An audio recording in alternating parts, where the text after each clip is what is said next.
Just about set to go for the Minnesota Vikings and the Denver Broncos. Down to the field, here's Rod Mackey. Steve, Brian, thank you guys. And well, let's just say that this is a big game for the Broncos. We're mere moments away from seeing a bunch of brand new Broncos make their NFL debut. And there is no doubt that this year's draft class has been hyped like ones we haven't seen around here in quite a long time. And the thing is, they've actually been better than billed, with 7 of the 10 either number 1 or number 2 on Denver's depth chart. They're headlined, of course, by Bradley Chubb and Cortland Sutton. I guess you could say it's the good part about being bad. You get a draft early and get those good players. Guys, we'll send it back up to you. Yes, that is the upside, Rod. Thank you. The Broncos opening the preseason at home for just the second time in the last 21 years. There's the local product, Phillip Lindsay. People want to see him, and the return game is one area the Broncos really have to. I think this says a lot about what these coaches think of Phillip Lindsay. The fact that he walks out there with the first team kickoff return. He's flashed as a running back as well. He's got to produce in that area to make this football team, but a good start for him. Vikings have a battle at the kicker position. Kai Forbath is the veteran, the incumbent. He'll be challenged by Daniel Carlson. That is Forbath to kick it away from 35, and the Broncos preseason is underway. And here come the Denver Broncos and their offense led by Case Keenum, a journeyman quarterback, 4 different teams. He hopes the journey is over here in Denver. And despite the fact this is his 6th season in the NFL, there's nothing quite like going out onto that grass for the first time for a franchise that really believes in you. So I expect to see a little bit of jitters in number 4 here early. Devontae Booker is the single setback to Keenum's left. A lot of battles on the field, just about every position you look at except the quarterback position. And Keenum to throw. Able to get the quick out, get Demaryius Thomas into the action early. Tonight's starting lineups are brought to you by your Colorado GMC dealers. Look at the Broncos offense. Matt Paradis, amazing, has not missed a snap in 3 years. He can't practice, but he never misses a play. Absolutely, and then you saw that first snap, Jake Butt out there with the starting offense. Number 66, offense, 5-yard penalty, still second down. There's a lot of optimism for Jake Butt. This is his first game in a Bronco uniform, was injured all of last season, didn't play a snap. Jeff Hireman is hurt again, unfortunately, and will not play in this game, so we'll see quite a bit of Butt. Jared Veldier was flagged. That'll push the Broncos back. Booker now has the fullback Andy Janovich in the game in front of him, all behind Case Keenum. On 2nd and 10. Second man through is Booker. And he'll push forward for a yard. Minnesota Vikings defense was the best in the NFL. Their starting lineup brought to you by GMC, and the big addition there is Sheldon Richardson. Yeah, Sheldon Richardson comes over, and this defense, as you mentioned, the best in the league a year ago, and they have not fallen off. They have maintained their skill. Eric Kendricks leads the linebacking crew, and this secondary is full of Pro Bowlers. So it'll be a nice test for this Broncos offense here in the first quarter. Xavier Rhodes, the ever feisty corner for the Vikings. 3rd down and 8. Keenum out of the gun. Good protection for him. Lofts one a bit too high for his intended receiver. And I think that's what you see there. A little bit of jitters that first time out. 3 and out. They got a completion penalty with Jared Veldier, and then a high throw there from Case Keenum to Cortland Sutton. Sutton goes 6'4", but he wasn't getting up there to get that one. There was some question on Sutton's height. Is it 6'3" or 6'4"? He swears it's 6'4". Here's Marquette King, one of the outstanding punters in the NFL. You don't want to go anywhere before, during, or after a Marquette King punt. Gets it away. It'll bounce. Marcus Sherrills will pick it up. And an excellent punt of, well, I thought it was better than 47 yards. So it's a good punt by Marquette King. I didn't see a dance or anything. I was waiting for the dance. Here comes Kirk Cousins. Yes. This is the big offseason prize. The Broncos had an interest in Cousins for a little bit, and then quickly turned to Case Keenum. But he's loaded with talent on this offense for the Vikings, and certainly they're anticipating elevated level of play from Cousins. Here we go. We'll see the Broncos' excellent defense. Cousins to throw on 1st down. Able to complete to Stefan Diggs. It's a gain of 6 yards on the play. And a check of the Vikings offensive line. And this is really where they are banged up. Their interior line is just a mess, really. Riley Reef and Rashad Hill are the only starters that'll play today at the tackle position. They hope to get everybody back for week number 1. 2nd down and 4 now. Out of the 31. Cousins to throw. It's Murray. There is a flag down, and he doesn't get back to the line of scrimmage. What a great play by the vet, Domata Peko. He read that screen from the jump, made the play, and got held. Holding. Number 67, offense. 10-yard penalty. Still 2nd down. You see Domata. He's going to be a nightmare for those 3 interior guys that you mentioned that are starting for the first time. He was a stalwart last year, Domata, and they need him big in the run game if they're going to play the kind of defense they've been playing the last 3 years. The Vikings' really only weakness is that offensive line. They lost their starting left guard, Nick Easton, for the season earlier this week. Here's 2nd and 14 after the marker. On the ground, Murray breaking tackles. He's got 1st down yardage, and he's across the 40-yard line. 21-yard gain there. And this is Bradley Chubb's first experience of live football in the NFL, and he's a 3-down player. Here he is right here. He's up top. What you're going to see, he gets blocked and opens up a crease for Latavius Murray. But you got to play. You can't just rush the passer, right? He's going to learn that he has to play that 1st down run game as well. Drop into coverage also. Yep. After the big game, they move the sticks. 1st down for the Vikings. Keep it on the ground to Murray. The right side, another huge gap to run through. He's well across midfield.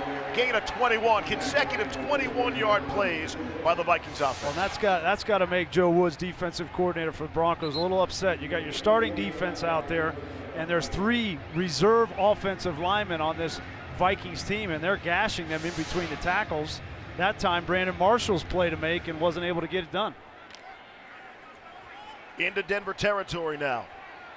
You look at Joe Woods in his 2nd season as Broncos defensive coordinator. 4th season on the staff. 5 to snap it.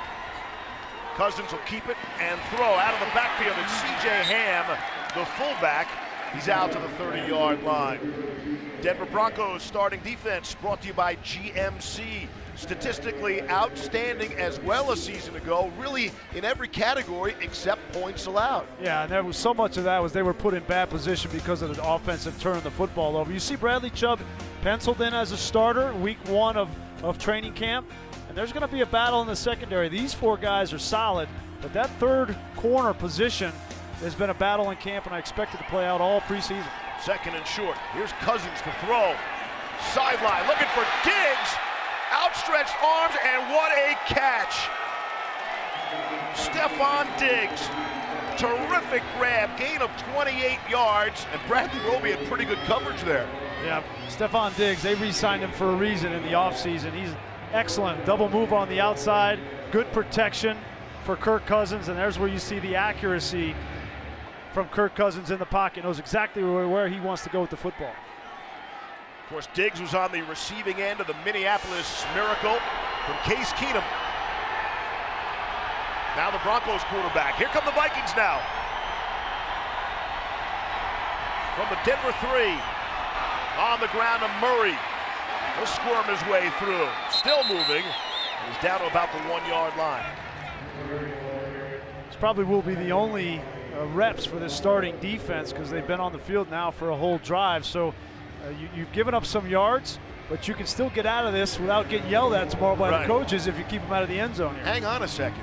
Don't you want to see another series from this defense now after getting gashed up and down the field here? Normally what coaches will do is they'll have a certain number of plays. Right. No matter what happens, good, bad, or indifferent, they're only going to play those number of plays. It's probably 10 to 12. Yeah. We'll see. You got an uncovered guy. On the top of your screen waving around.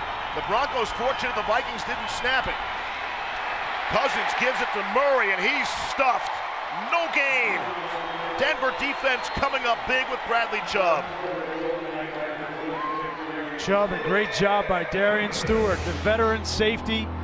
See, he comes up number 26 here and is able to keep Moreeeee out of the end zone, brings up a third down and an opportunity to get a stand.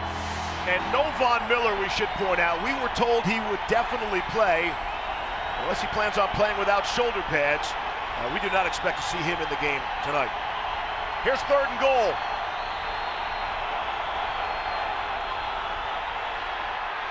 Cousins throwing for it, touchdown.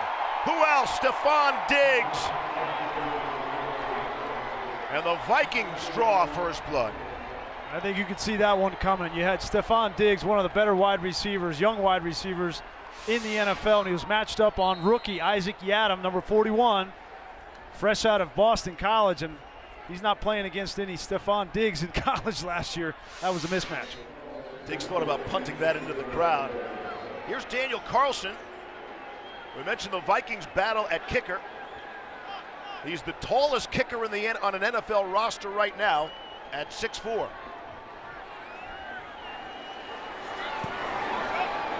And his extra point. Looks perfect. 8:15 to go, quarter number 1 of the preseason lid lifter. And the Vikings on the board. Kirk Cousins was on the money.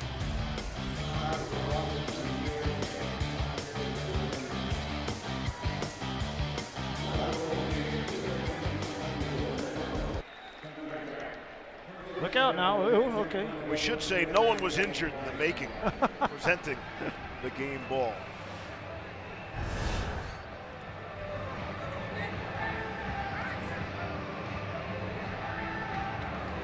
So they're not a great start for this offense, or defense for that matter, but a 3 and out on offense. Now you see the starters will come back out. Case Keenum will get one more series here. You'd like to see him get down the field and get some points. Royce Freeman, get our first look at him tonight after Devontae Booker got the first series. 1st and 10 from 25. Hand off to Freeman. Freeman did everything at Oregon, the all-time leader in just about every category. As we get you tonight's keys to the game, brought to you by your Rocky Mountain Honda dealers. Yeah, we're talking with Coach Joseph, and these were the words straight out of his mouth. Take care of the ball. That's a product of what happened last year with the turnovers. Don't give up the big plays. They've given up a couple of big plays in a run game already. And then no sloppy plays, which to him meant penalties. And if those 3 things happened, he would have been happy. Especially pre-snap penalties. That's what everyone wants to avoid in these preseason games. Here's Case to throw. And led the fullback, Andy Janovich, a bit too far. A little miscommunication there. He wanted to throw the ball to Emmanuel Sanders, and Emmanuel, I think, thought it was a running play when it was a pass play. You see Emmanuel on the outside on the right. He's running downfield, and he's not even looking back for the football, and Case just had to dump that ball. You're going to have those things happen. You know, a new quarterback, a new system under Bill Musgrave. You know, they had him just for a couple of games at the end of last year, but you're going to have to work these communication issues out. Here's 3rd down and 6 now. Keenum dumps it off, and it is dropped. Dropped by the rookie, Royce Freeman, out of the backfield. And it's another 3 and out. Going to bring him back for a 3rd series?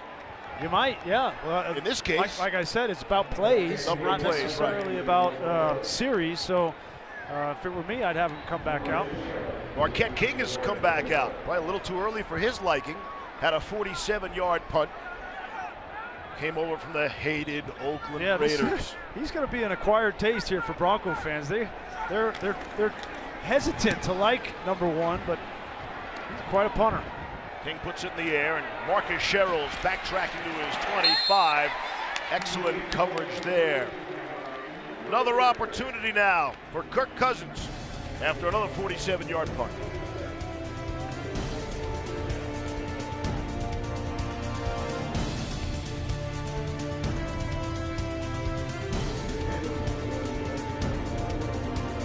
As you can see, he lit the place up, and the NCAA as well. 3 seasons of 5,000 plus passing yards, over 20,000 career total yards. We'll see if he comes out after a couple of 3-and-outs on the first 2 offensive series by the Broncos. On the other side, Kirk Cousins is done. He's gotten his work in, and Trevor Siemian is in at quarterback now for the Vikings. On 1st down and 10, he'll hand off to Mike Boone, one of the players in a battle for the running back position. Boone's a rookie out of Cincinnati. And there's Trevor Siemian. Don't think for a minute this is just another preseason game for Trevor Siemian. Coming back into this stadium in front of these fans, he wants to play well tonight. There's no question about that. 13-11 as a starter for the Broncos. On 2nd down and 8, handoff to Boone again. Coaching staff really likes him, and you can see the second effort. He's able to get the 1st down. There's a reason why they like him. Yeah, right now, this Broncos defensive line, Domata Peko at nose guard. You got Gotsis in there. They're getting pushed off the ball. Gotsis gets sealed right there, and then linebacker Brandon Marshall overruns that hole, and another 1st down run for Minnesota. The first drive went 8 plays for 75 yards. Cousins, the 1-yard touchdown pass to Diggs. Cousins was perfect, 4 of 4 passing. Good way to get that first game done with, get on the board and get on the sideline. Here's Siemian to throw, and that pass was behind the tight end Blake Bell. It's an interesting game for a lot of reasons, but look at these quarterback battles, how they're tied together. Case Keenum and Kirk Cousins obviously tied intimately all offseason. Paxton Lynch and Trevor Siemian 2.0. We lived through that last year, all training camp. And then Chad Kelly, and welcome back Kyle Sloter, who was on the team in camp last year, played really well in the opportunities that he had. He was let go by the Broncos, and the Vikings picked him up. They really like him, so that battle will be interesting at the end. The darling of the preseason from a year ago. Could see 4 quarterbacks in action tonight for the Minnesota Vikings. Tyler Conklin could not come up with the play of the tight end. Good coverage by that Broncos secondary. Brings up a 3rd and long here, 3rd and 10, and their Broncos are excited about their pass rushers. Certainly, they've added Bradley Chubb. DeMarcus Walker has become more of a player. You see him there, number 57, rushing from the inside. We'll see if that pass rush can get to Trevor Siemian here in a passing situation. I was hoping to see some NASCAR tonight. 3rd and 10. Out of the 36. Siemian, good protection underneath. Again, his pass is behind the intended target, but Stacy Coley comes up with it and is a flag down. Justin Simmons came up and put the hit on him. That flag came from the very back, the back judge. And he's the one that was looking at how Justin Simmons came up to hit the receiver. Now the rules have changed. Here's Pete Morelli. Unnecessary roughness, contact to a defenseless player. Number 23 defense, 15-yard penalty, automatic, 1st down. All right, so that is not the new helmet rule. Nope.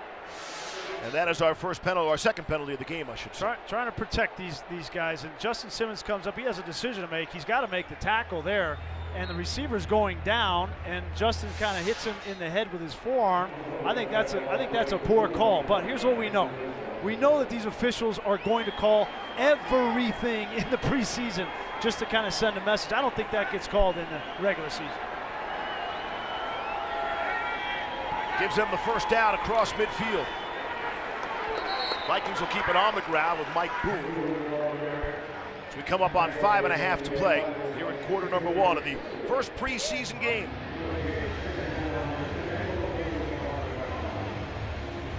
See Shelby Harris in there getting some reps now. They've been really happy with his development on this defensive line. He's like another starter for Denver up front. They trust him in any situation at the defensive tackle spot. He was 2nd in sacks on the team to Von Miller a year ago.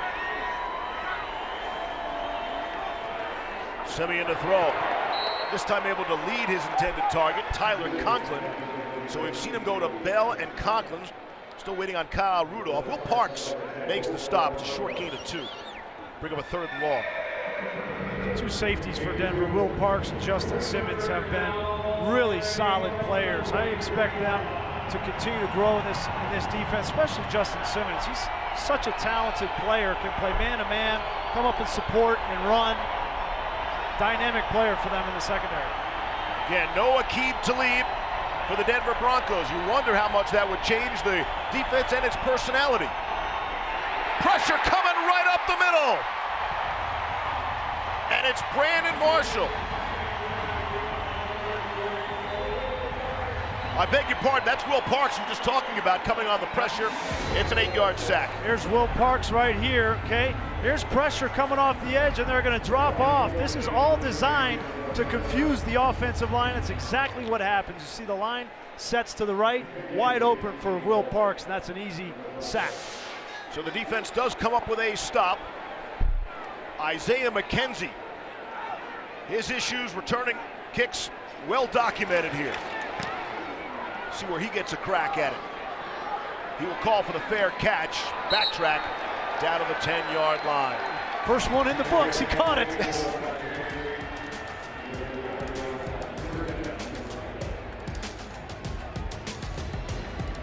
I want to see my offense get a first down. I want to see some positive out of, Case Keenum and all these great young stars we've heard about. Why not throw them back out there for one more series? I would have put them back out there, but now you have to evaluate everybody on the team, okay? And those guys are going to make the team. Now you got to get to some of the second and third teamers so that you have enough film to evaluate them when it comes time to make a decision. Not talking about points, I'm talking about a first down. Can we get one first down out of the #1 offense? Check back next week when the Bears are in town. Here's Paxton Lynch, who is in the lead for the backup quarterback position. And on first down, he'll hand off to Devontae Booker. Booker opened with the offense. Then we saw Royce Freeman. Now it's back to Booker. Ben Gideon made the stop after a gain of 4. You see 3 rookie wide receivers in the game now as well. Cortland Sutton, as well as Deshaun Hamilton, and now River Craycraft. That's a new name for Bronco fans. He's had a wonderful camp. They're really excited about the potential of Craycraft as a 5th or 6th wide receiver. 2nd and 6. Lynch to throw. Ball pops up in the air, and it is intercepted. Picked off by Anthony Harris of the Vikings. So the Broncos' offensive woes continue in the preseason opener. Turnover. Yeah, just trying to throw this ball. I mean, that ball should have been caught, but when you throw the ball in like that into a zone defender, then you get hit hard there too. Eric Wilson, the linebacker of the Vikings, putting the lick on Paxton. That's not the way Paxton Lynch wanted to start this football game. But you throw that into the tight window in a zone-dropping linebacker, those kinds of things can happen. So here's the short field for the Vikings. Trevor Siemian comes out for his 2nd series.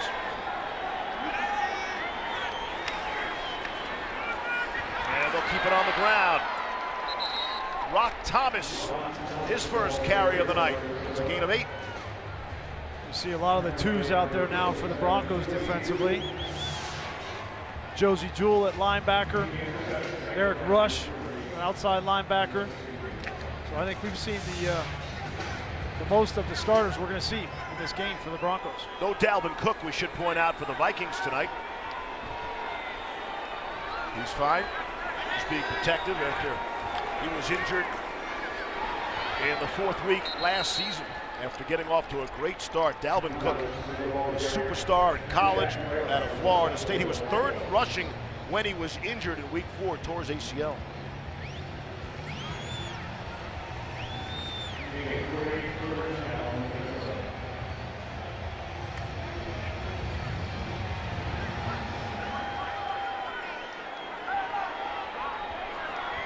So the Vikes will get to look at quite a few running backs here tonight. From the Denver 13, sending in the throw, wide open, caught, touchdown. It's Rock Thomas out of the backfield for 16 yards and the Minnesota score. This could have easily been a flag here. Here's Devontae Thomas. He's the one that's responsible. Look, he gets picked on the inside. I guess that's it's a rub for an offense, but it's a pick for a defensive player. But it looked like Devontae Thomas got caught up, and that was the reason why Rock Thomas was so wide open. Here's Daniel Carlson on to attempt the field goal from 33 yards away, and it's money. 2 touchdowns for the Minnesota Vikings tonight. Each quarterback has a scoring toss. Kirk Cousins did his. Trevor Siemian back in Denver and scored 14-0 Minnesota.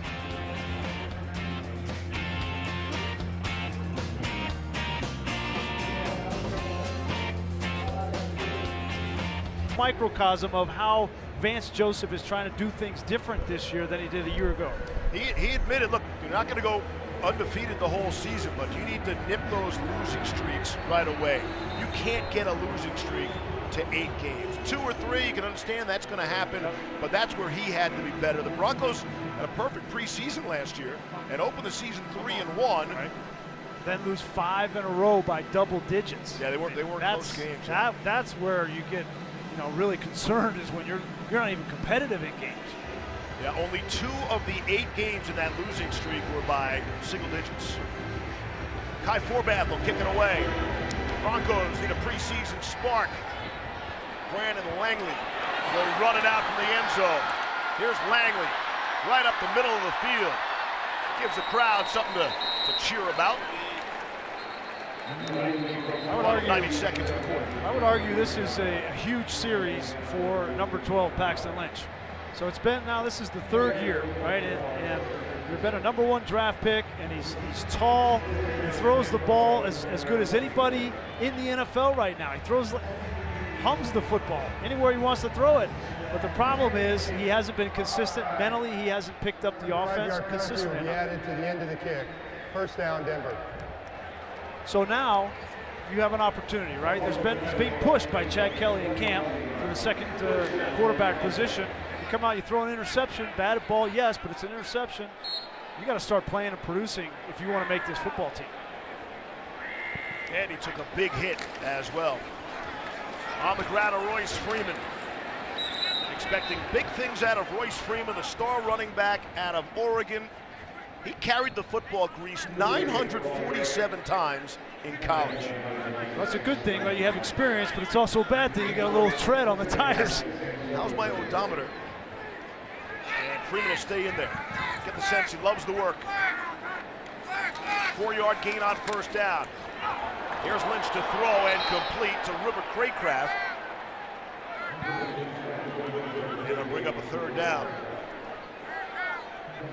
A different approach there from Bill Musgrave. Went no huddle, trying to change things up, get some momentum going for his offense. But Billy Musgrave there, his first year here as the full-time offensive coordinator, said he wants to run the football. They didn't run the football in his mind well enough a year ago. And his offenses always start with a running game. No C.J. Anderson, he's long gone. There's no 1,000-yard rusher on this Broncos roster. Here's Lynch, he's got time. And it is too high, a little too hot for the tight end, Austin Traylor. He could not bring it down, and it's another 3 and out for the Broncos. This is an example of a young quarterback that has to pull the trigger down the field. This 3rd down, the receiver's open. Watch Deshaun Hamilton coming from the left, number 17. You got to throw the ball now. It's got to go out. There he is. He's wide open in the middle of the field.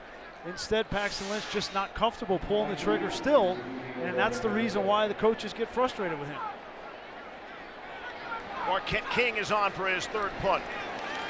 Booted away from the 24. Mike Hughes will let it bounce. The 1st-round draft pick of the Minnesota Vikings. 7 seconds to play here in quarter number 1.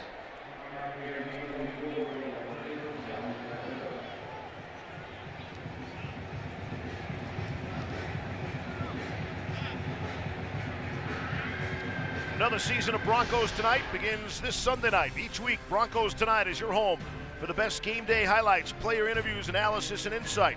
From inside the huddle to inside the locker room, watch Broncos Tonight with Rod Mackey, Mike Bliss, Chad Brown, Sunday night, 10 p.m., only on 9 News. First down and 10 for the Vikings. Could be the last play of the quarter. Back shoulder throw is a beauty to Stacy Coley. And Trevor Simeon was on the money there. Again, they're attacking the rookie, Isaac Yadam. That's number 41. See, he's in good position, just in good phase with the receiver, just has to get his head back, and that's experience, right? That's just knowing the timing, when that ball is going to be thrown on the back shoulder and getting your head around and knocking it down. 9-yard gain. Move the chains, marks the end of the first quarter. A first quarter in the preseason opener. The Broncos won't miss that quarter. See what Denver has to offer. Second quarter coming up. Welcome back. Quarter number 2 opens up from Denver. A forgettable quarter for the Denver Broncos. So the Vikings scored twice, and Denver still in search of their first down. Steve Levy along with Brian Greasy and Rod Mackey bringing you all the mentoring always going on here. Look at this, the rookie Chubb with Von Miller and Chris Harris Jr. Aaron Stewart there, that's pretty good tutor right there. You got DeMarcus Ware, who's in the mix as well as a pass rush consultant, if you will. So he's got plenty of great players to learn from. Chubb's going to be a great one himself, no doubt. Second down and 10. Off the play fake. Simeon throwing and delivers on time and on the money. Able to hook up with Jeff Badette. And we're talking about Bradley Chubb, and you look back at his career at NC State, he's got a little character in him. Look at this, he likes to get in the head of the quarterback. He takes the towel from the quarterback there, he's got it in his hands. He did this 7 or 8 times in this game, trying to get in the head of Kelly Bryant. And we asked him, he said, you know, you're going to take the towel from the NFL quarterbacks? He's like, no, I think they'll see me coming. I got to come up with something else. But just gives you a little insight into the kind of player he is on the field. On the ground, Mike Boone trying the left side on for size. Chubb said he did it every single game. The cameras only caught him the one game. Yeah, I don't believe that. Yeah. I think he saved that for the big game against Clemson. Von Miller's got a little shenanigan in him too, you know, so those two together, that could be a really lethal combination once Chubb gets up to speed. Can't wait to see them rush the passer. Be a nightmare for offensive lines. But again, they got to play with a lead, right? That was the problem last year. They got down in so many games that the pass rush was neutralized. And they're always on the field too. Here's a good defensive play. The Broncos stepping up in a big way. Brandon Langley came up to make the first big hit on Laquan Treadwell. It's a short gain of 3. Well, and Langley is competing with Isaac Yadam for that third corner spot, that nickel spot. Good coverage, wasn't able to get him on the ground, but helped out by Josie Jewell finishing him off. No Aqib Talib, right? That's the biggest difference in this Denver secondary, and somebody has to step up at that corner nickel spot. Third down and 8. Let's see about the new no-fly zone. Here's Simeon, good protection, zipped it across the middle, and it is knocked away. There is a flag down. Kendall Wright was the intended target. Took a big shot. Illegal contact, number 38. Defense, 5-yard penalty automatic. First down. They called that on Marcus Rios for illegal contact. Take a look. This is hard on these defensive backs. How do you hit these guys? They did not call that on DeMonte Thomas. It looked like it might have been able to call it on Thomas.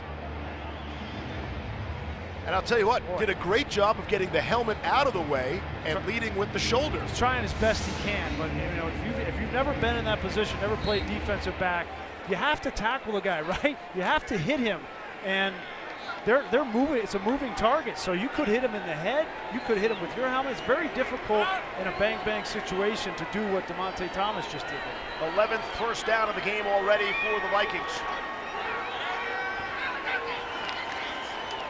On first down and 10, here's Rock Thomas, who caught the touchdown pass, and he's through for a first down, gain of 10. So here's the new helmet rules. Everybody is a fan of the NFL is hearing about this, but this is the actual rule. And a lot of it comes back to not initiating contact with your head towards any part of an opponent's body. That's the second bullet point there, and that's really been the main difference in this rule this year. And defenders, it's never been more difficult to hit somebody in the NFL than it is this year. First down and 10 at the Denver 30. Second and 1, I beg your pardon. I thought they gave him the first down, and they marked him a yard short. Here's Rock Thomas again. This time he definitely has first down yardage. I think the surprise is going to be with the helmet rule, Grease. You know, you're sort of expecting it for the defensive players. It's when an offensive player, a ball carrier, a running back goes into the hole and lowers his helmet, that offensive player will be flagged. Offensive lineman will be flagged for this, pulling guards. And that'll be a surprise to many. And really where that comes into play is the goal line, right? That running back is trying to get into the goal line, do anything he can to run over a linebacker, and those are going to be impactful plays. On first down, here's Simeon, got some pressure, able to step up, and now he is dropped. He is sacked back at the 31-yard line. It's a loss of 3 on the play. Marcus Rush got there for the Broncos. Rush and Rios came off the edge from his nickel spot. Nice pickup by their back, but nowhere to go for Trevor Simeon.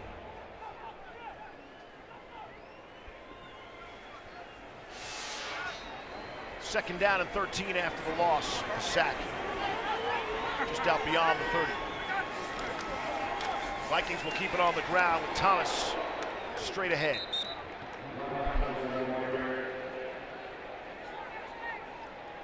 Nice play by Zach Kerr. Big man, 335 pounds, just throwing bodies around in there, throws the offensive lineman out, and then he wraps up. There he is, number 92. He gets his hands on you as a running back, you're going down in a hurry. He's played very well in camp. Coaching staff very pleased with his performance. Out of Delaware, big fella out of the small school.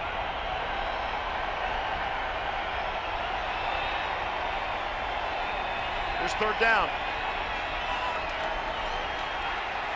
Simeon able to complete to Mike Boone out of the backfield. It's a gain of 5 on the play.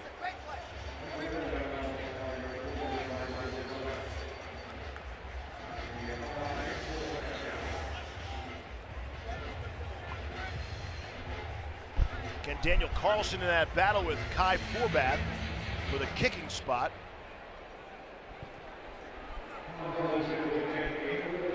Out of the hole to Ryan Quigley. Carlson's got a big leg out of Auburn. One of the more impressive kickers that we saw a year ago in college football. This from 39 yards away. On the way, and it's perfect, the beauty. And the Vikings will add to their lead. 17. Back in Broncos country. With Denver looking to get something going on offense, try to generate something. Even a first down would do at this point.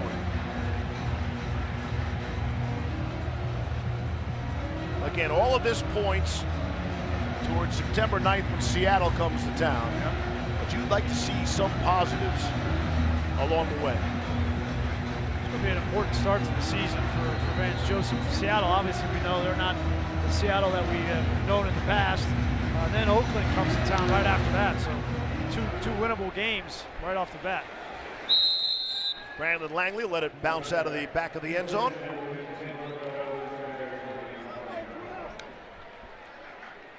You know, one of the things I'm really interested to see is this Broncos offense from the receiver position. We know DT and Emmanuel were going to be here.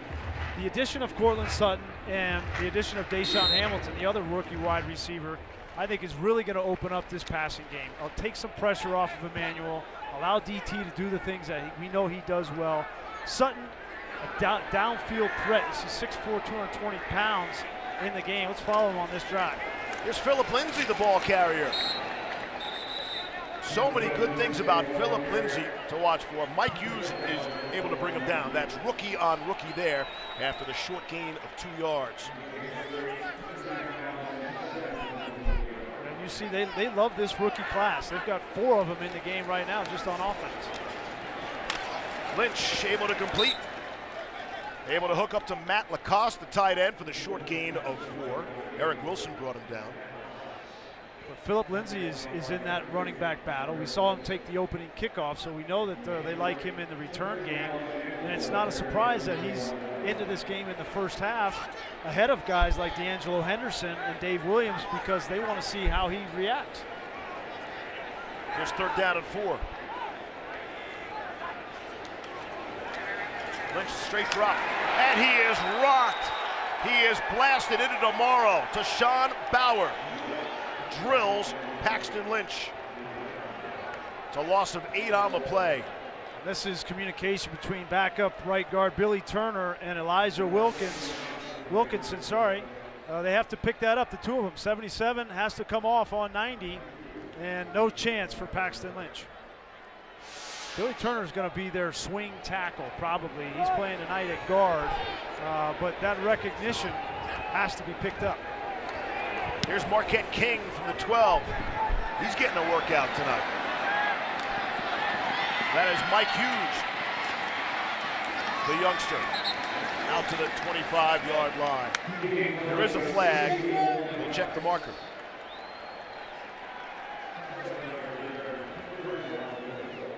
That's a 61-yard punt. Holding, number 90, the receiving team, 10-yard penalty, 1st down, timeout. The booming kick by Marquette King. The punter's been one of the highlights for the 14-0, but it's just the preseason. New Bronco quarterback Case Keenum joins us now, and first things first, did you want another series there? Yeah, I definitely did. I'll be honest, I wanted one series. I wanted to run down the field and have a bunch of plays and go score a touchdown, but when you don't execute against a defense like that, it's tough to stay on the field. And this is what the preseason's for, right? To work that stuff out. Yeah, and we had a great test. These guys coming in here, top defense in the league last year, so we knew how our work cut out for us, and we wanted to come out here and obviously do a lot better than we did, but we'll look at the film and we'll learn from it. Bronco fans haven't gotten to see it a lot tonight, but during training camp, it seems like, I know it's supposed to take a long time for the quarterback and the receivers to get on the same page, but the chemistry already between you and Emmanuel, DT, Cortland Sutton already seems to be there. Yeah, I think that's the training camp and the preseason is for. It's for building a great foundation, and I think we're going to do that again tonight. We're going to look at this film, and I'm going to talk to those guys, and we're going to get better from it. Last thing for you, Gates. When did you feel like a Denver Bronco? Was it putting on the uniform tonight? Was it when you first got picked here? You feel like part of the team, a part of the community now? I feel like every day I become more and more a Bronco. I think running out today, getting out, being here. This orange, it looks pretty good. I like wearing it. So every day I feel more and more like a Bronco. Fans very happy as you came out to see you in that orange. Case, appreciate it very much. Thanks, bud. Okay, guys, we'll send it back up to you. Thank you, Rod. Case is going to be just fine. Nobody's worried about Case Keenum. This defense is starting to get after it a little bit. It looked like on that last play while he was talking to Case, looked like an intentional grounding from Trevor Siemian, and he was in the end zone. That would have been a safety. Jeff Holland got good pressure there. Here's 3rd and 10. Play's getting loud. Here's Siemian. He'll try to step up and shovels it ahead to Rock Thomas. And that's the perfect play to quiet this crowd. Wow. Gain of 11, just what they needed. Get them backed up, 3rd and long, inside the shadow of your own goalpost, and Trevor Siemian steps up. That's Josie Jewell. Josie Jewell turns his head there. He's a rookie linebacker out of Iowa. Got to keep your head on the quarterback and recognize that back belongs to you. Come up and make a tackle and force a punt. We've ticked under 7 minutes to play left in the first half. The Vikings 17-0 lead over the Broncos. Siemian on the run, throwing downfield. It's intercepted. Picked off. Zaire Anderson on the interception. And the turnover for the Broncos defense. That ball was thrown a little bit behind the tight end. And Zaire Anderson, who was trailing the tight end in man-to-man coverage, comes up with the interception.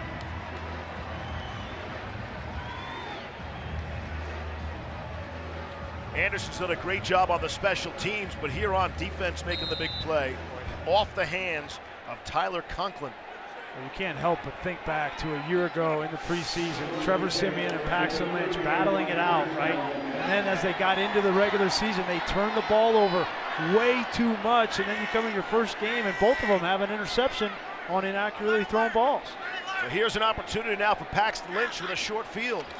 From the Minnesota 30, on the ground, a Royce Freeman. He stopped down to the 22-yard line, gain of 7 on the play.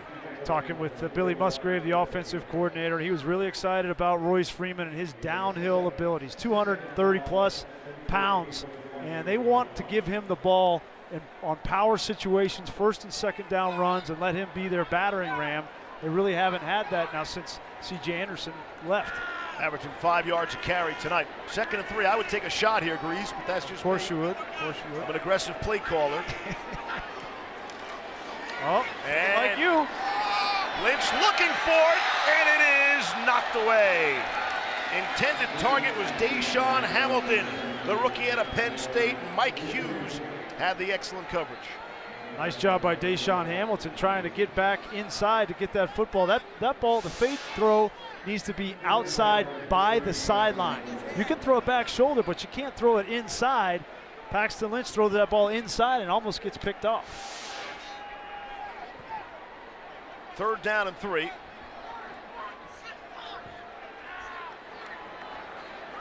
Out of the 23. Go conservative to Royce Freeman, but it works. 1st down, touchdown, Denver. The Broncos are on the board. 23 yards for the score.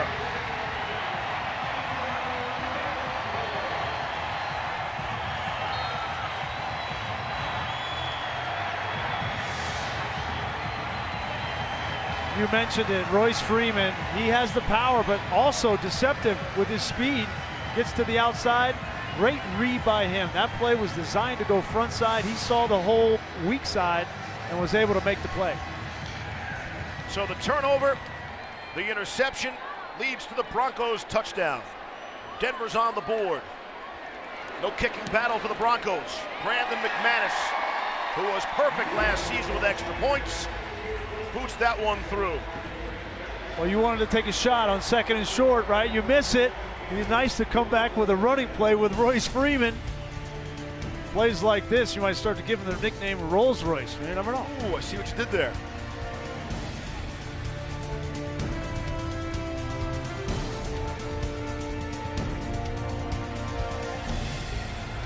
Greatest Minnesota Vikings. The Vikings great also played 1 season with the Broncos. We ask, who is he? Huh. I did not get this one right. Right. I'm full disclosure. I'm starting the season with no bad karma. Bit of a trick question too, we'd say. Would help if we gave you some years. And that kickoff is fumbled and then picked up. Mike Hughes, the youngster, almost had a whole lot of trouble in front of him. So we're looking for some bright spots on offense. I thought that last drive, the offensive line came to play in the run game. Take a look at 2 guys here. You got Elijah Wilkinson at tackle and Billy Turner at guard. And very well done, coming off the ball, covering up both guys. Wilkinson gets to the 2nd level on the linebacker, and that gives Royce Freeman the lane. And then you see the speed in the open field from Royce Freeman. That was a well-blocked play and a good read from a rookie running back. And a 17-7 game. Minnesota back on the field. And the handoff swung around. Broncos nearly had him for a big loss. Good second effort out of Rock Thomas. Josie Jewell able to wrap him up after the gain of 2. Just to finish on that offensive line for the Broncos, everybody in Denver knows that was the weakness of the team a year ago. They couldn't protect either Paxton or Trevor Siemian, so they feel like they have solidified that offensive line, and some of those backups, Billy Turner and Elijah Wilkinson, are going to be called upon. Heavy pressure on Siemian, trying to set the screen up, able to get it away nicely. Rock Thomas going to go the whole way off the screenplay for 78 yards to the house.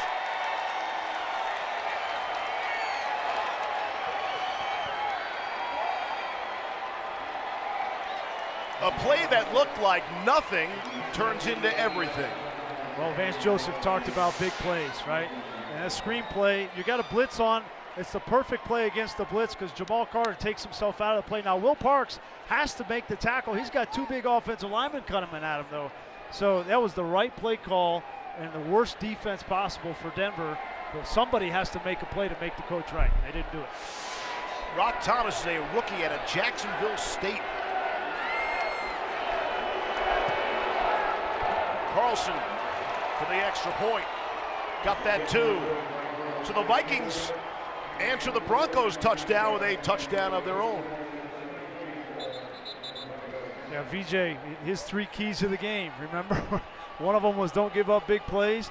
Another one was protect the football. They threw an interception and then sloppy plays, and they've had some penalties, but there's the 3 directives from the head coach, and it hasn't been pretty here in the first half.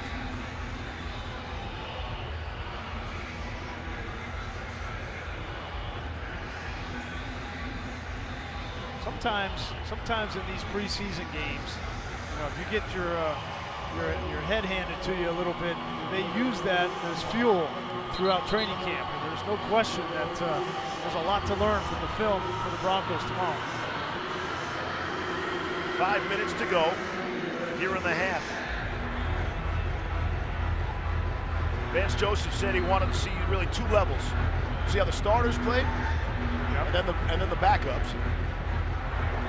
Be a great question to ask at halftime. All right, so what are you pleased about? What went well, as far as you're concerned, in the first half? Langley will take a knee in the end zone for the touchback. 2 plays, 81 yards, 48 seconds. Simeon gets credit for a 78-yard, looks like a bomb in the box score. The quarterbacks love that. We're going to get our first look at D'Angelo Henderson. So we've seen Devontae Booker, we've seen Royce Freeman now with a touchdown. We've seen a little bit of Philip Lindsay. Now we're going to see D'Angelo Henderson, his first opportunity. Played lights out in the preseason a year ago, played a little bit in the season finale against Kansas City, but he's a special talent too in the backfield. Probably going to keep 5 running backs, and that includes the fullback. And you know, Andy Janovich is making this team. As long as Vance Joseph's around, he made that very clear. Cortland Sutton on the receiving end. I did ask Billy Musgrave about Janovich, and he's a big part of the team. He said, listen, our 2-back run game is it's not a staple for us. It's kind of the crumbs. But Andy Janovich, I think, makes his team more because of what he does on special teams. One of the best in the business in special teams, and a great grit player that can really help your locker room. 2nd down and 7. Give it right back to Henderson. He lowers the head, just short of the marker, it looks like. And mentioned, no C.J. Anderson, 1,000-yard rusher from a season ago, and there's no one on this roster that ever had a 1,000-yard rushing season. Yeah, only got 16 total starts between all of them. Or even a 100-yard rushing game. Yeah. So. And we just saw Royce Freeman. They're excited about him, and they're excited about Lindsey. David Williams, they say David Williams has the best feet at the running back position. So all of these guys have a chance to make this team. It's going to come down to these 4 preseason games. 3rd down and 1. Extended to Henderson. Let's see where they spot him. David Parry came up to make the stop. They're going to say he's short. Yeah, that's not D'Angelo Henderson's forte, short yardage situations. He's a make-you-miss back, home run hitter. He's not a downhill pounder like Royce Freeman, which you're probably going to need a combination of these backs. Freeman's going to make the team because he brings them something they don't have. Devontae Booker is their sure thing, and they need somebody like a Lindsey or a Henderson to make a flat splash plays. Marquette King on for his 5th punt of the night. From the 25, high, spiraling punt.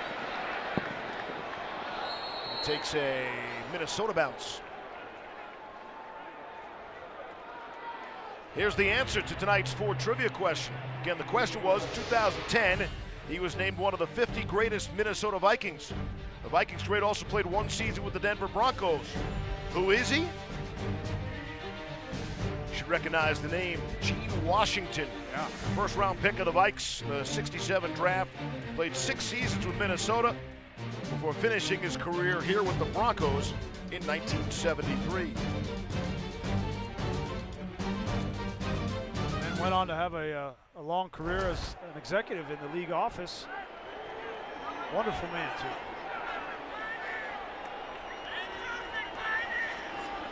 Pitch to Mike Boone, and there is a flag down. Good defensive stand by Denver. And we'll see what happens there. Jamal Carter, good pursuit for the loss of 4. Let's check the marker.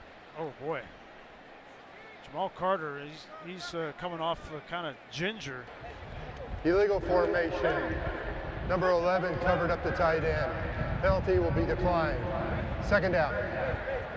Jamal Carter's been having an outstanding camp. His defensive coordinator, Joe Woods, says he plays like his hair's on fire. He's just all over the field. They've moved him down from safety to play a little bit more linebacker, and while he was making that play, looks like his leg hyperextended, maybe his knee, but that is not a player that you want to get hurt. Nobody, you don't want to see any injuries, but he's been having an outstanding camp. Second-year player out of Miami, undrafted out of college. That ball is batted down at the line of scrimmage. Shelby Harris got the arm up to knock it down. Shelby Harris, all he does is make plays. He's a smart player, understands how to read quarterbacks. When they cock the arm back, you get your hands up. And Shelby Harris is going to contribute on this defense this year in big ways.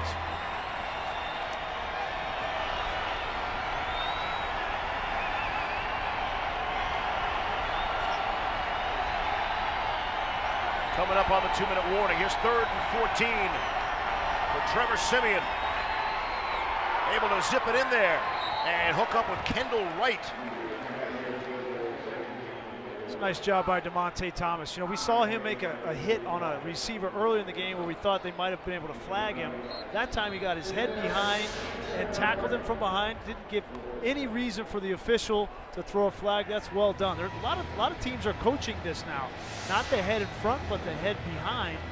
Nice way to tackle. 2-minute warning. 4th down when we come back.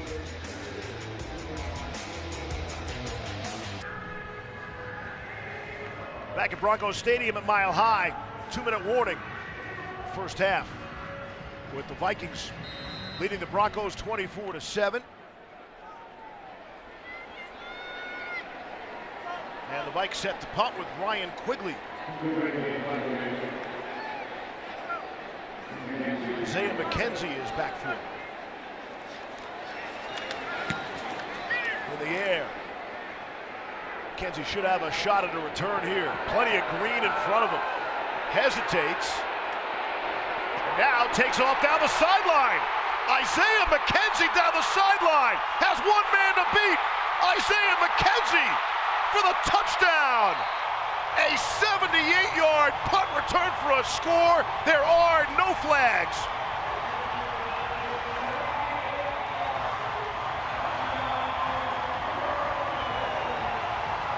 Well, a rather patient return. You can't help but feel good for that kid right there. He had such a tough year last year as a rookie. He dropped way too many balls on the ground, and everybody has been holding their breath when Isaiah McKenzie goes back to catch punts. And now he comes out in the first preseason game and does this. Great patience at the start. And you see why they liked him last year returning punts. He was electric at Georgia. He's got the speed, and he just had to put it together. And look at this patience, setting up his blocks. Great job by D'Angelo Henderson. The block by Langley. And then you get him to the sideline, and the speed comes out. I thought for a moment he might have touched the out-of-bounds line there. They are taking their time, getting ready for the extra point here. Great block there. Trailer. We're clean. Yeah. Yeah, once he had the football, that's not the issue. Well, a couple times last year he did fumble when he was trying to return punts, so he just he had a ball security issue in general, and I think he lost his confidence, but that will go a long way in getting some confidence back for him this season. There's McManus on for the extra point. It's been a big play kind of opening night in the preseason for the Broncos and the Vikings. Not to mention, you know, McKenzie's in a battle for that wide receiver position, that 6th wide receiver position. He's been outplayed by River Craycraft and Tim Patrick, some of the guys we'll see later. So he really needed to make his impact in special teams. Philip Lindsay wants a piece of that job too. Stay tuned during halftime of tonight's game for the 9 News Halftime Report. A quick look at today's headlines, news and weather from Colorado's news leader, 9 News. That's coming up the half. Minute 39 away from that. So McKenzie doing it by himself. It's a 78-yard punt return. Denver's offense has 56 total yards. Hey, 3 phases, Grease. 3 phases. I like it. Special teams are, you know, there's a lot new in special teams this year, from a new punter, obviously, with Marquette King, and potentially new returners in kickoff. New coordinator at special teams. New coordinator. And there's a lot of there's some rule changes there too, certainly with the kickoff rule. It's Tom McMahon, you saw him, special teams coordinator. He's got some reason to smile tonight.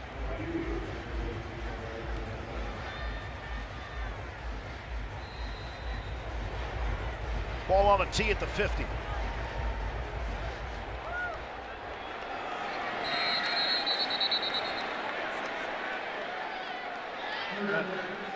That last series defensively for the Broncos, you saw Jamal Carter kind of go off gingerly. Saw him go down awkward on that tackle. He was trying to run off and his knee buckled again, and then they had to help him back to the locker room. But you hope that that's not too serious. Initial report that he might have a hamstring, but he is an electric player, and they were going to depend on him in the early part of this season to be one of those nickel linebacker type players. Hopefully he's all right. Played all 16 games as a rookie last season. Good in so many areas. Special teams as well. And it's in and out of the hands of Blake Bell. Trevor Siemian tonight, 10 of 16 now, 156 yards, 2 scores, and the 1 interception.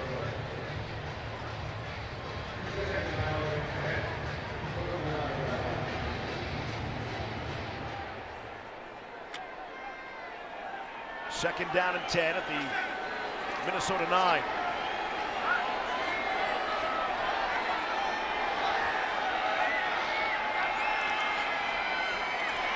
And it's a big loss. The Broncos defense with Josie Jewell sneaking through the hole.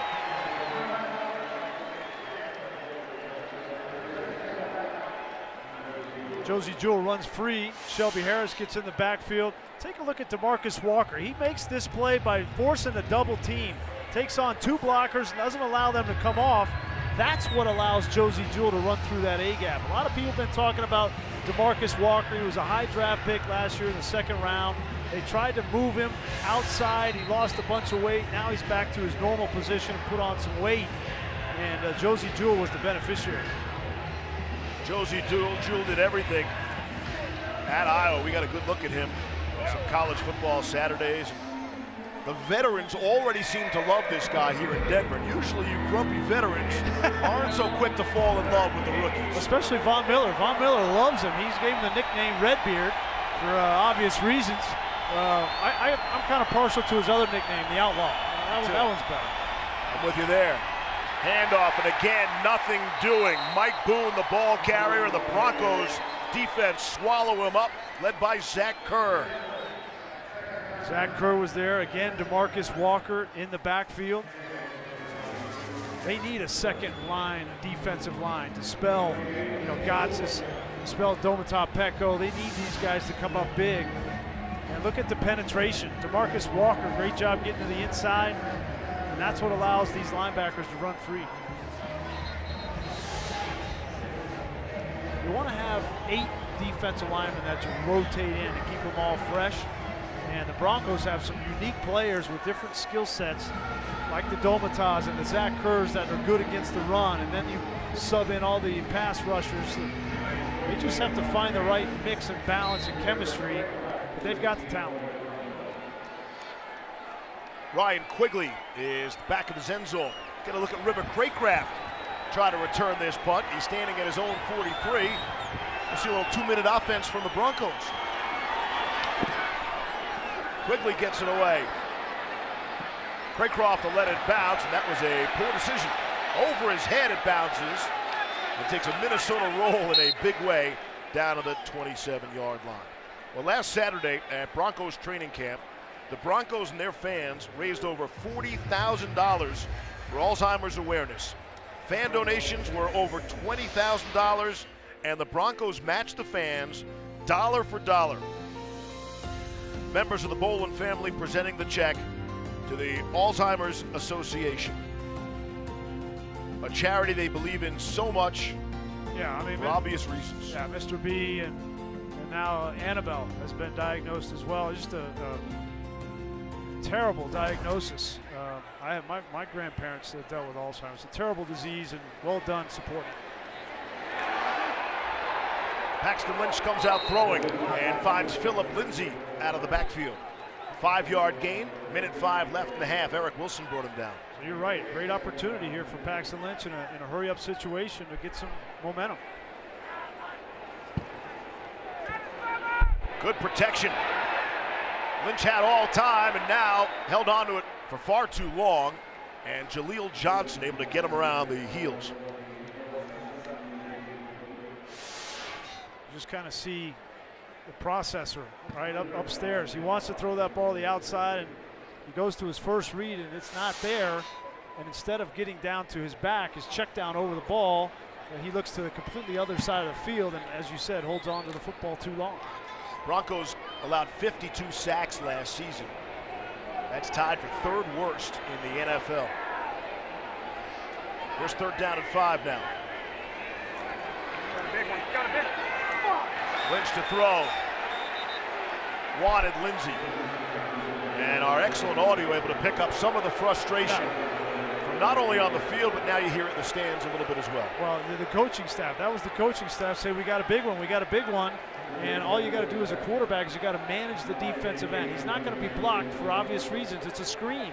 You want him to come to you, and Paxton has to change his arm angle to get that ball to Philip Lindsay because there was nobody around him.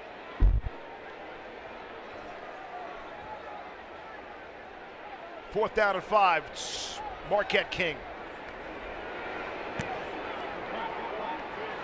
Mike Hughes will backpedal.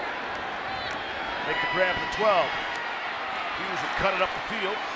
He's out across the 20-yard line. Playing the quarterback position is about little things, right? And you go back to that screen pass. Let's take a look at it. You know, you have to, like I said, you have to manage that defensive end. You got the perfect play call. Lindsey's coming out here. Now 90's coming. You got to get it up over him because he had a block on the outside. There was nobody else to tackle Lindsey, and that's just the nuances, the fine details. And really, it's a craft of playing quarterback. There's so many factors that go into it, and Paxton has struggled at times with the details. I would expect to see Paxton into the 3rd quarter as well. Give him some more opportunities. Yep. We'll see. Final 30 seconds of the half. Simeon will wrap up the half off to Mike Boone. A successful screen. Very close to 1st down yardage. It's a 9-yard gain on that play. Josie Jewell made the stop.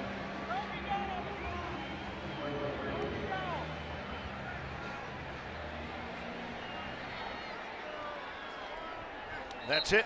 Zeros on the clock. We have reached halftime here at Broncos Stadium at Mile High.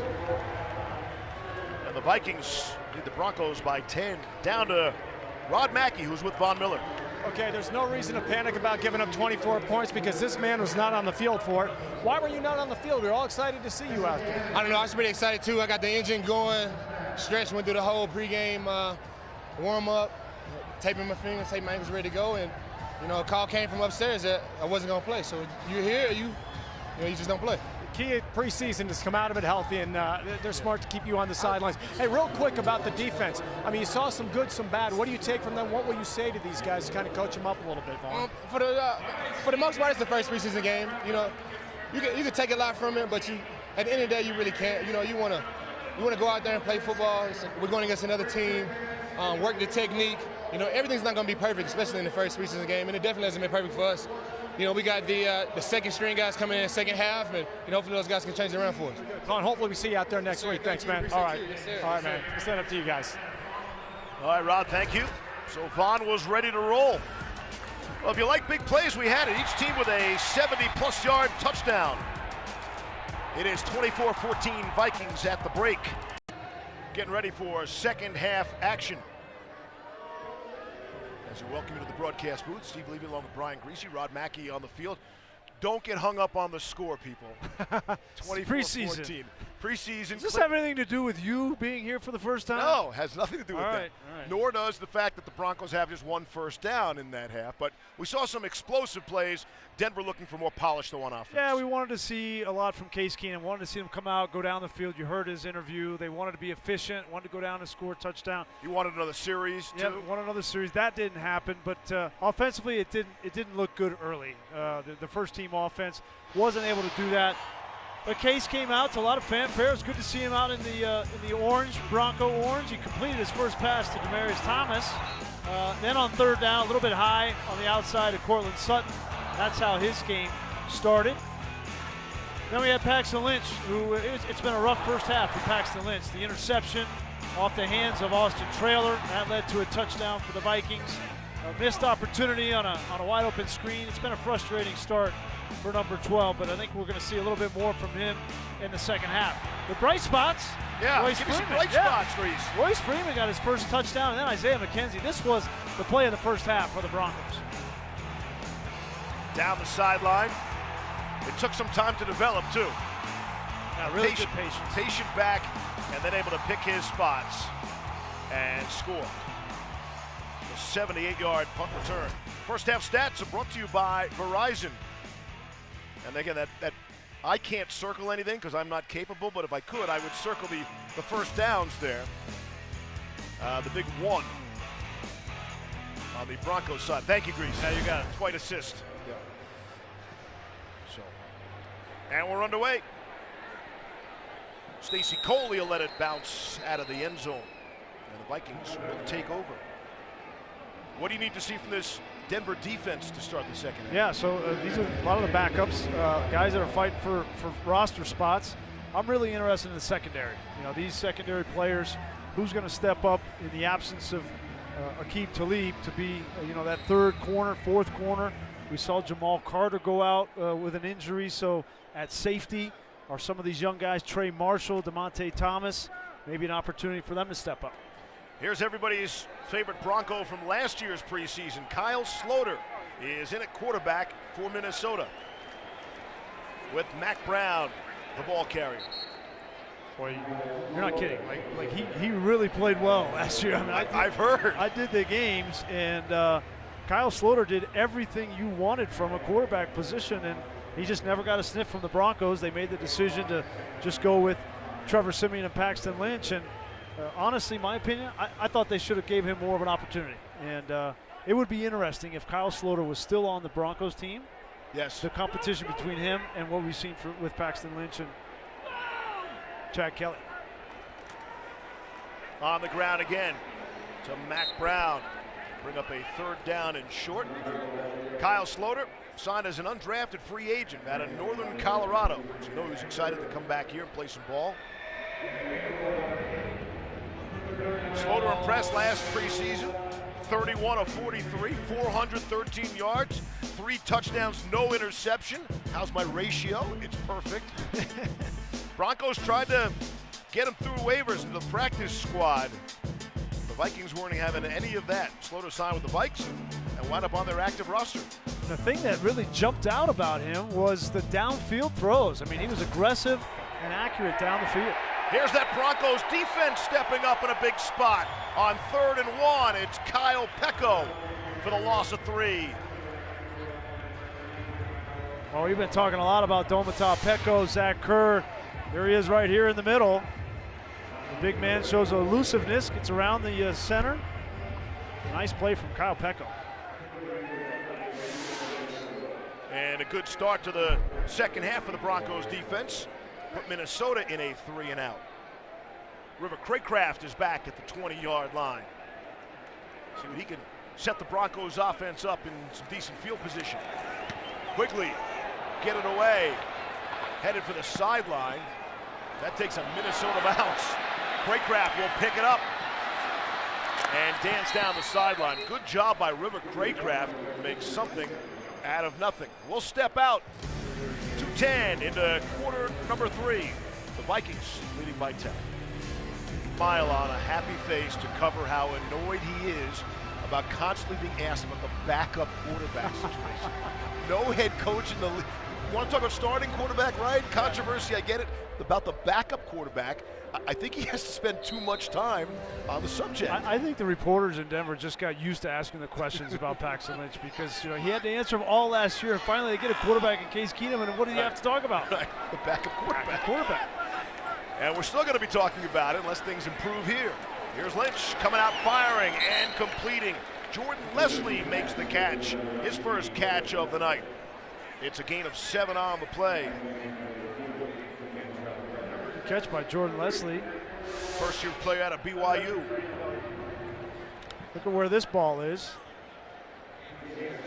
Throws him right back into the defender. You know, it was interesting. We were talking with Case Keenum yesterday, and he has a saying he uses called obey the ball. If he throws the ball on one shoulder or the other, he's telling the receiver to turn that way.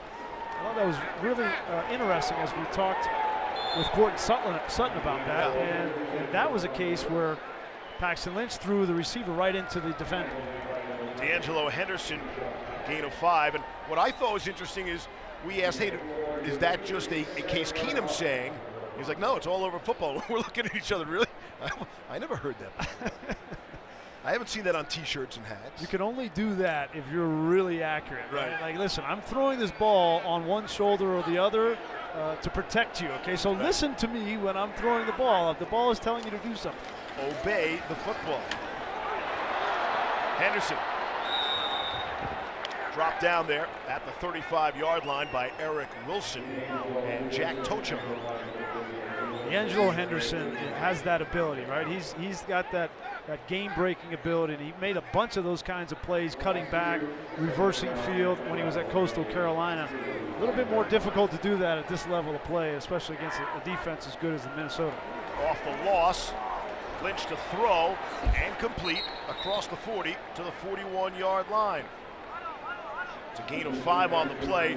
D'Angelo Henderson actually went to the OTAs just days after he was in a somewhat serious car accident.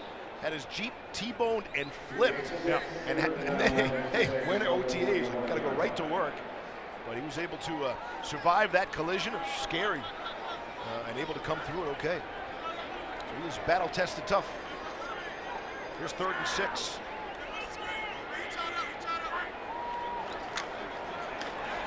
Good job picking up the blitz by that Broncos offensive line. Here's Lynch on the run to the sideline, trying to lower his shoulder to try to get the necessary first down yardage. I don't think he got there. Take a look at Paxton Lynch from behind. This is, we were talking about him seeing the field, seeing receivers come open. Lacoste 83 is going to come open right there. He's open and the ball should come out, but the eyes go down for Paxton Lynch and he doesn't see it. That's the second time that's happened in the game. And that's you have to force yourself not to get your head down, but sometimes I think he's such a good athlete, he's looking for a lane to run rather than throw from the pocket. Craig James is back to return. Here's Marquette King.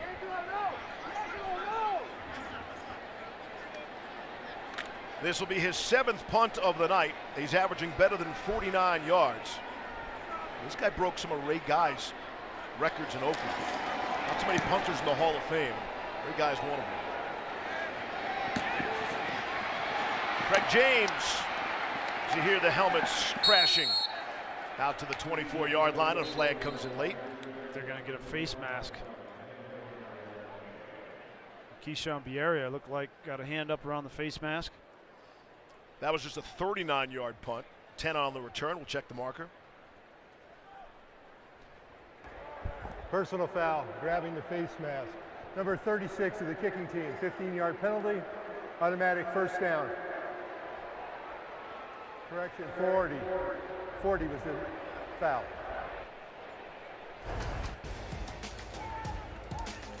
There's a good look at the face mask, no doubt about that. Vikings have some better field position to work with now.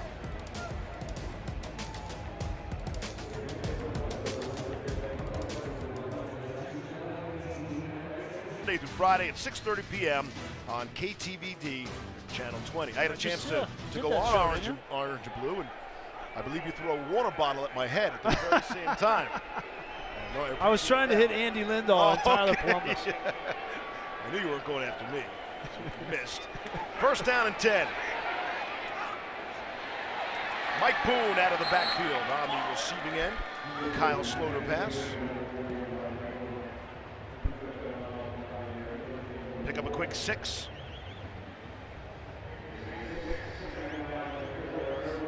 A couple of guys I'm interested in watching defensively on this drive for the Broncos. One is Josie Jewell. We talked a little bit about him in the first half, but he's going to get a lot of playing time here in the second half. They are really excited about him. Call him a 3-down linebacker. I thought he might just be a first or second down guy because he's a bigger guy, but he has really showed up in passing situations, covering backs out of the backfield. They've been very impressed with him. That's a huge compliment to be given. Called a 3-down linebacker right away. Out ahead to midfield. Take a look at the strength of Josie Jewell right here. You got a big offensive tackle coming out at him on the second level, and look at the strength. He takes 72, pushes him back, sheds him one way, and makes the tackle. I mean, that's what he did consistently at Iowa, where he was their leading tackler and a 4-year starter. Unanimous first-team All-American last season. Big Ten Defensive Player of the Year as well, Josie Jewell. First down and 10, the ball at midfield for the Vikings. Up by 10 here in the third. Sloter to throw, and able to complete down the sideline at Caleb Jones. It's a gain of 11 on the play. The other player that I'm interested in watching on this drive is Isaac Yadam. He's played literally the entire game, and he's had an opportunity to make plays, but there's been a bunch of passes caught on him. See the hit there by Zaire Anderson. But Yadam, they want Yadam to be their third corner coming in. So they'll move Chris Harris down into nickel, and they need somebody on the outside. They went out and signed Tremaine Brock, the veteran, but he's had a hamstring in camp, so they're looking for somebody. We're hoping to get Brock back next week. See what Cravens as well. They still want to be the no-fly zone back there, even without Aqib Talib. And with Talib's big personality out of the mix now, one of the upsides to that is there's a chance for somebody else. And it's not just Chris Harris Jr., but some other players to take over a leadership role back there. I think that's that hasn't been talked about a whole lot this offseason, but I think that's an important development for the Broncos, and especially for their locker room, because you're right. He took up a lot of air in that locker room, Aqib Talib did, and you need more leaders than just one guy. Sloter to throw, doesn't feel the backside pressure, and he is dropped. There is a flag down on the play. Jeff Holland got the pressure, able to bring down Sloter for the loss of 6, but we'll check the marker.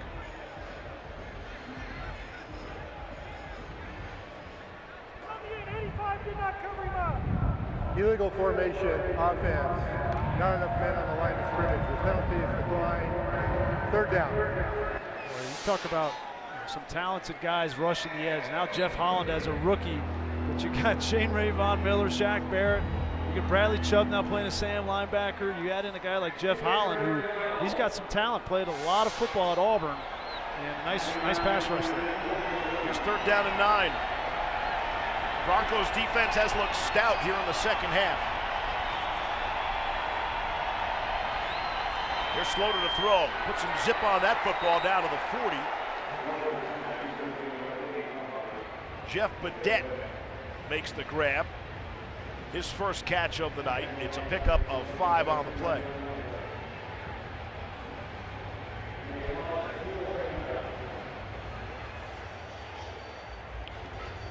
Looks like they're going to attempt a field goal here. About 57 yards. 4th and 11 upcoming. Do a lot of things from this part of the field. This is Daniel Carlson. He made 80% of his field goals in college. He's from Colorado Springs. His career long at Auburn was 56. This from 57 on the way. And it is up and it is good. Carlson, who hits from 75 regularly in practice, had no problem with that. What a weapon that kind of kicker could be. 27-14.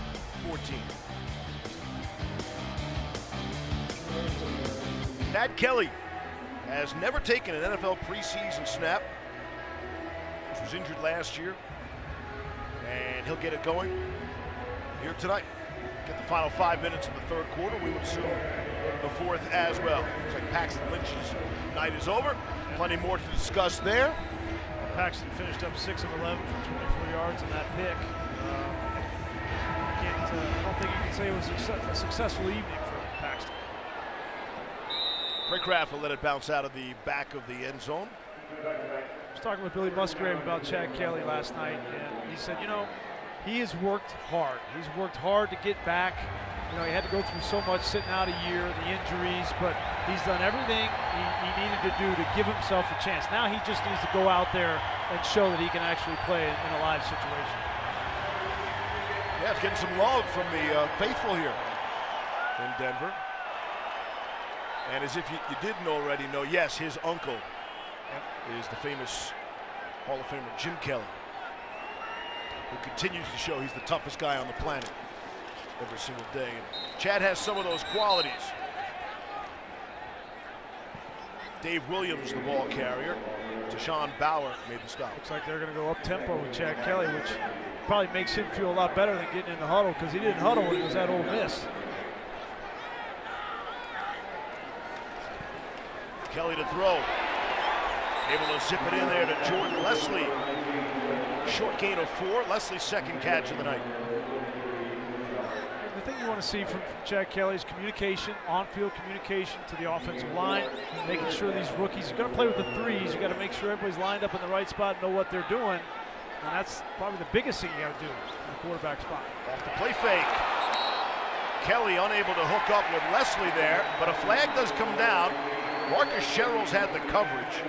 There was a flag out at the 50-yard line. Like Sherrills just got his arm around and hooked. Pass interference. Defense, number 35. Automatic first down.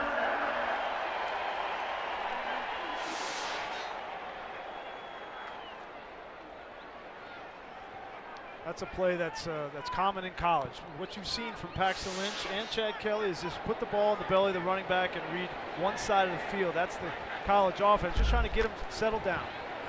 Set up the screen. Now to Philip Lindsay, making some people miss. And Lindsay is dangerous when he gets in the space, can create some mismatches. It's a pickup of 16. And that's consecutive first downs for the Broncos. That's what they've seen from Philip Lindsay all camp. You get him the ball in space, and he just has great feet. He's got some acceleration, and he's patient with his cuts. Sets this up perfectly with a shallow cut, pops back in. You know, the thing that was interesting that we heard from Vance Joseph about Lindsay, he says he's our best gunner on the special teams, so contributing in a lot of ways. 24, offense. 5-yard penalty, still first down. That's Jeremiah Patasi getting the opportunity. And those are the pre-snap penalties that you don't want to see. Coaches don't want to see them, but they're going to happen. Yeah, sure. It's the preseason. That's what it's for. Yeah. In essence, these are all dress rehearsals. For opening night, or opening day on September 9th, when the Seattle Seahawks come to town. 1st and 15, backed up 5 yards. Here's Williams. Gets into a bit of the secondary there. Gain of 6 on the play, finally brought down by Trey Matthews. You know, you get to this part of the field, and you know, this red zone fringe area. This is where Billy Musgrave is known. A lot of offensive coordinators are known to take a shot downfield, and I'd really like to see this Tim Patrick, number 81. He's been a story in camp. Broke his leg as a player at Utah and has worked his way back, and he's flashed in training camp. Couldn't walk for 4 months. Look at the time for Kelly. Has a man wide open. It's Matt Lacoste. And he can walk all alone into the end zone for the touchdown. Chad Kelly, 36 yards to Matt Lacoste for the score.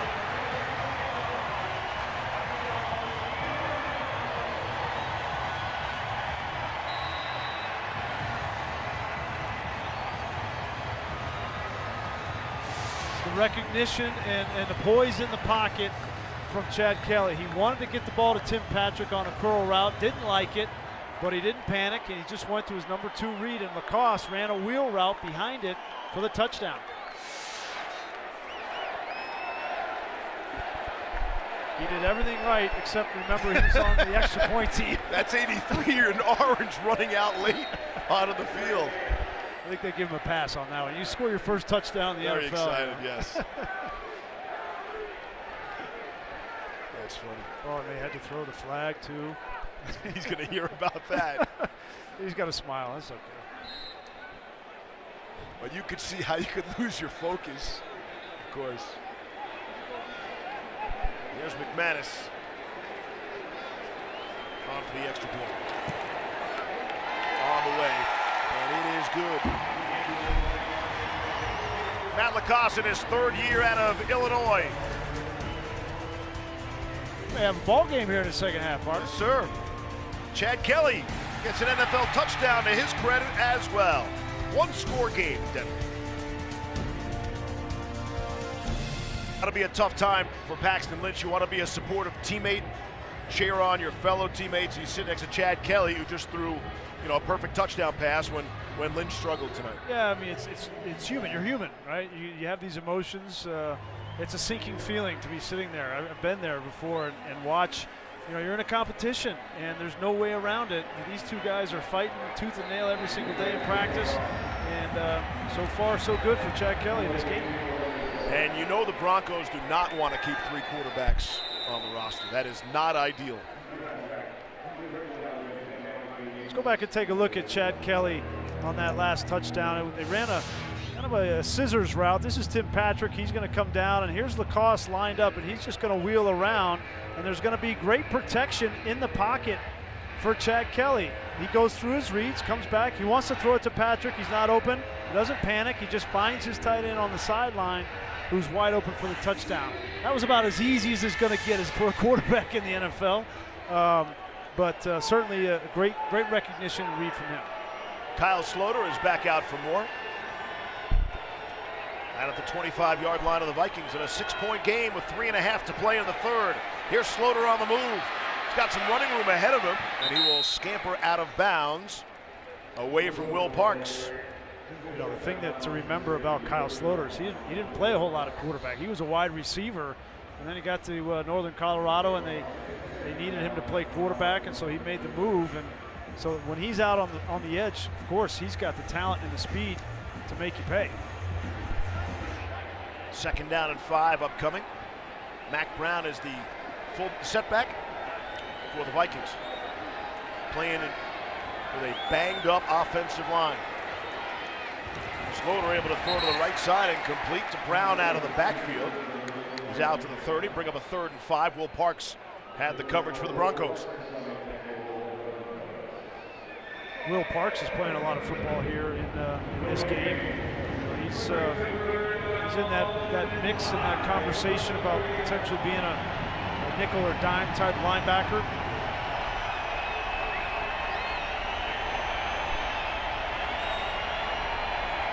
Third and 5. Stadium shaking just a little bit. Pretty good effort by these Bronco fans on the opening night of the preseason. Sloter able to complete for 1st down yardage. Chad Beebe able to complete, pickup of 10. And if that last name sounds familiar, that's Don's kid. Is it really? Yeah. Wow. Kind of looks like it. How many BBs do you know? And it's not that common a name. Except his dad had that, that soft top helmet. Remember that? Right. He had I was at that Super Bowl, by the way. Were you? Tom Beebe made that famous play. So a couple of Buffalo Bills mentions here.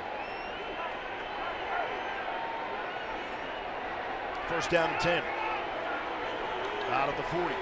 Hand off to Brown. And they'll push the pile out to the 45-yard line.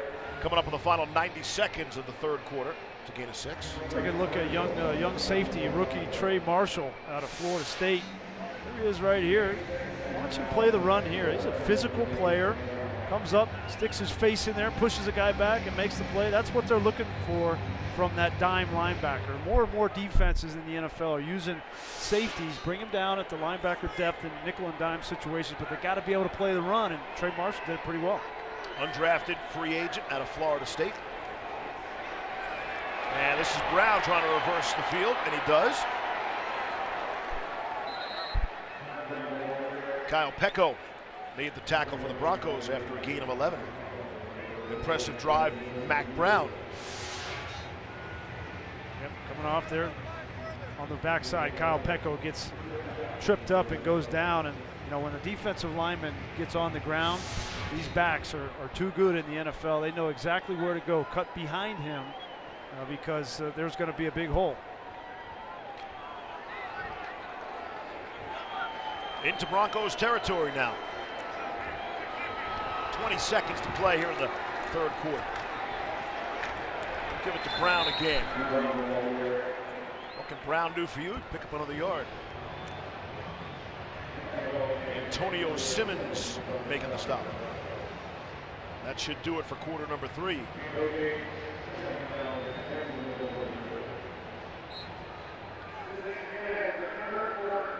Got a ball game. 6-point lead for Minnesota as we hit quarter number 4. Cycling event. You want to stay over next week after the Bears game and go to the go downtown and see these guys Sunday? That'd be great. That's an awesome event. We open up quarter number 4 with a flag. Yes. Get like 1 million people downtown watching that event. False start, number 84, offense, 5-yard penalty still, second down.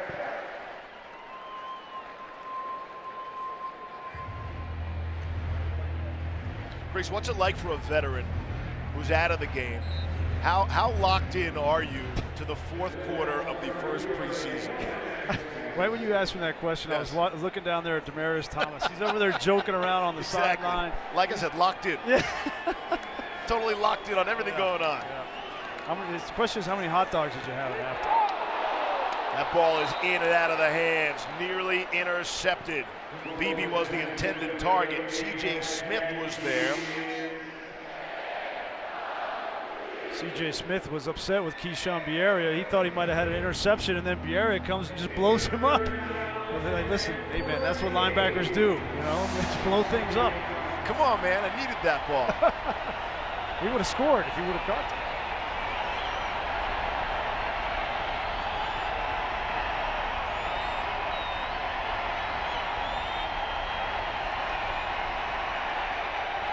Trying to set up the screen and nothing doing. The Broncos diagnosed that very well. Yeah, that was again Jeff Holland. He's made a sack, and now on a third down situation, he sniffs out the screen and blows that up. So mention Jeff Holland's name a couple times. Isaiah McKenzie was explosive the last time we saw him. He's standing back at the 11-yard line at the 78-yard punt return. It's interesting. You're seeing him, returning punts deep into this game. They want to get him as many reps as possible. Quigley gets it away. McKenzie will call for the fair catch. Looks like he had an opportunity to return that one. It's a 33-yard punt.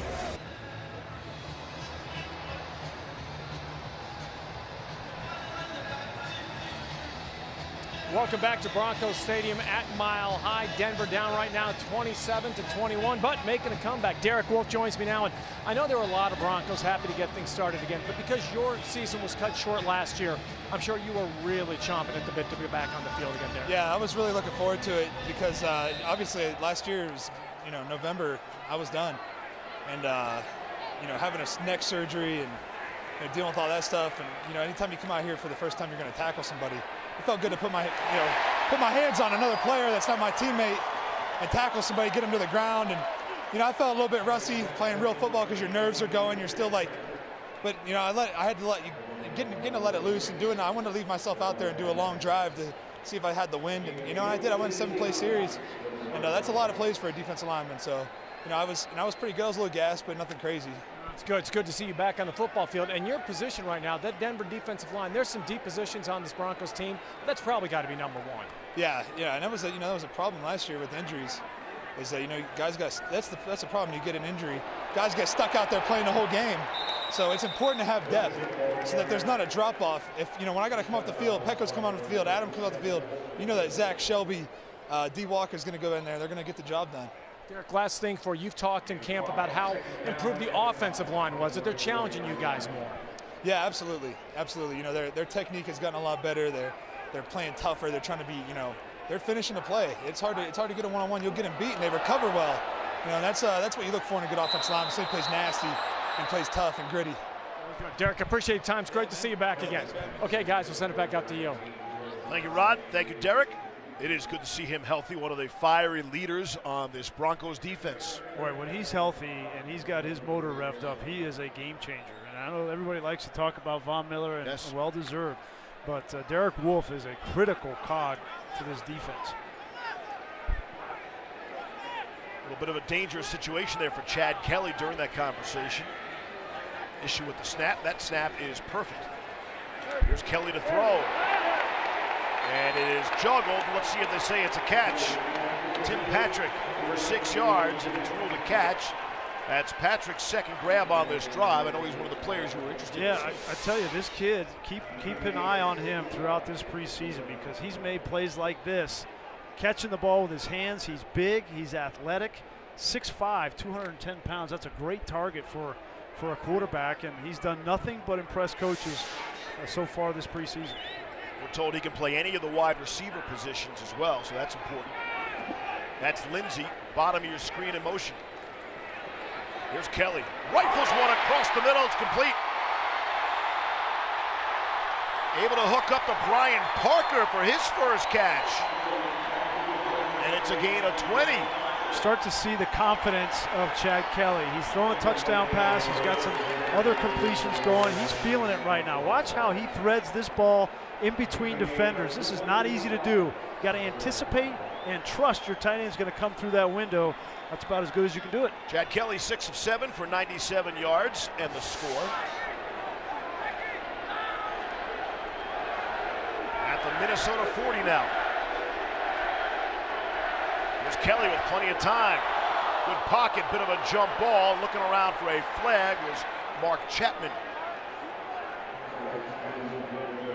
I love it. He's aggressive. You know, he's an aggressive. He's a playmaker. He's that way at Ole Miss. He never shied away from the situation. When you go on the road to Alabama and you're playing at Ole Miss and you beat that team in college football, that just shows you what kind of moxie this kid has. The question is, you know, can he harness that in ways that are productive in the NFL at the quarterback spot? You always go back. It's a shame you keep mentioning Jim Kelly, but those are a lot of the traits from the Kelly family. Of course, they've gotten a great spot for Jim. D'Angelo Henderson on the receiving end, gain of 5. But you can see the confidence building moving down the field here right now, right in front of your eyes. The shoulders get a little broader, right? Yeah. Posture gets a little better. And he's trying to learn a new offense, right? Like, this is the style of offense that he played at Ole Miss has nothing to do with the offense he's currently running. So, and this is his first action under the lights, so it's impressive. 3rd down and 5. What do you got, Chad Kelly? He's got double A gap pressure here from the linebackers. He's changing the protection, bringing the tight end back to protect himself. 2 to snap it, get it away. Kelly runs up the middle for the first down and more, and then slides down at the 17-yard line. It's a gain of 17. Nothing was there, and Kelly took matters into his own arms. There was a lot going on. A 3rd down in the NFL at the quarterback spot, you got to think.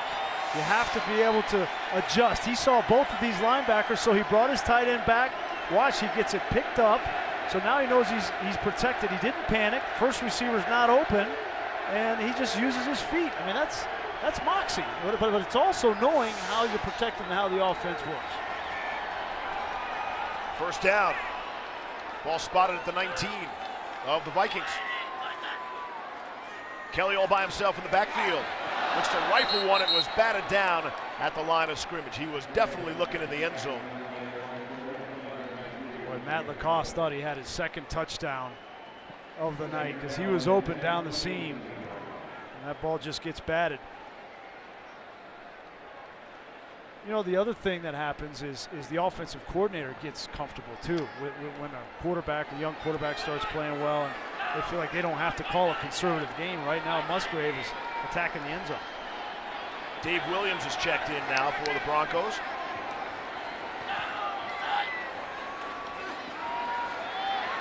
They give it to him on the draw play. Not sure he got back to the line of scrimmage.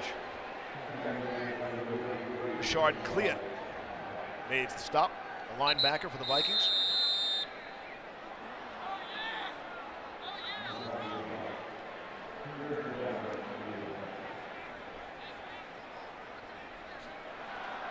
There's an injured player from Minnesota, and it's Kentrell Brothers, third-year player out of Missouri.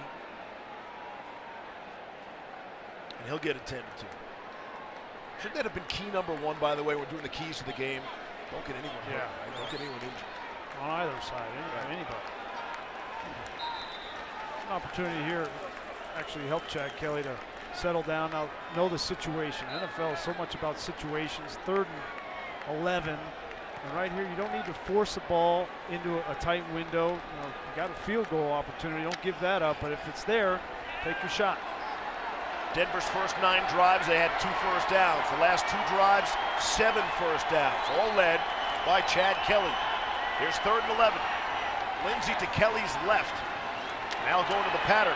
And there it is, Philip Lindsey into the end zone, touchdown. There is a flag down, back out at the 30-yard line. It's a 19-yard play. Touchdown is good. The penalty is on Minnesota, and the touchdown will stand. And the Broncos an extra point away from taking their first lead of the game. Unbelievable play by Chad Kelly. Sees the blitz, knows that he's got Philip Lindsey free release. He knows he's going to get hit, but he couldn't throw the ball right away. He had to wait for Lindsey to make his break, so he retreated, gets blown up. Obviously, that's a personal foul, late hit, but you have to do that as a quarterback in the NFL. You know you're going to get hit and still deliver. And you will earn the respect of your teammates that way. What a story developing here in Denver tonight. With exactly 10 minutes to play in the 4th quarter. All of a sudden, the Broncos have roared all the way back. Denver enjoying their first lead of the night.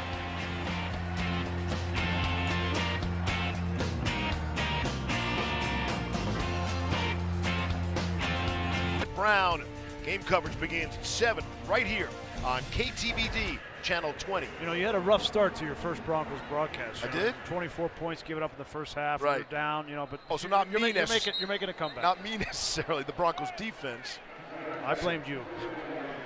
I will accept that blame. Look at this drive, last drive by Chad Kelly. Throws a dart to the tight end right over the middle. Beautiful throw to Patrick. Then he throws one on 3rd down, has to retreat. It takes a big pop, but gets the ball to Philip Lindsey for the touchdown. That's as good as you can do it at the quarterback spot in a preseason game. And so I know you don't want to overreact to the first preseason game when something is negative, but how about when something is positive like that? That could get that kind of reaction and get things going, build some momentum and confidence. All you can do is make the most out of the reps you get, right? I don't care if it's first team, second team, third team, eighth team. Just get out there and make the most of it. Sloter off his back foot, going down the sideline, and a penalty is called. Michael Hunter drew the flag. As Sloter picked himself up off the turf. Pass interference, number 39 defense. Automatic first down.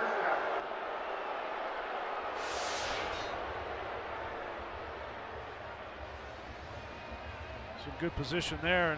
And I've been watching a lot of practice, and Hunter has had a penchant for doing this in practice too. He's got a lot of penalties called on him in practice, and it's tough That's a dangerous hit there by Williams. You can't come in and hit a quarterback low.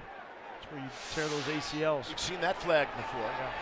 It's been a pretty clean game. I kind of expected a flag fest, and it really hasn't been that way. And we have not seen a single illegal use of helmet penalty call. Slaughter able to complete there, able to hook up with Jake Winicky. His first grab of the night. The rookie at South Dakota State. Trey Marshall had the coverage after the gain of 16. Yeah, don't think that Kyle Slaughter is going to go away quietly here either. There's a lot of football left to play, 9.5 minutes in a one-point game, and now he's in a battle with Chad Kelly going up and down the field. We were told we might see a fourth quarterback, Peter Pujols, for the Vikings, but not as of yet. On the ground to Mac Brown. He's down to shy of the 20-yard line, a gain of 5 on the play. Yeah, you might see Pujols sooner rather than later, because Kyle Slaughter looks like he was a little shaken up with that low hit on his leg. He keeps reaching down to his right knee.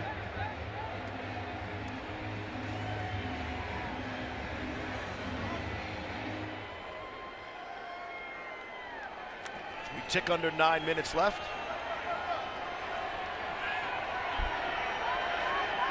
Second down and 5. Handoff to Brown. On the left side, good Broncos defense there. Shy of the first down marker. Jordan Moore, the first-year out-of player. First-year player able to make the stop. Gain of 4 on the play.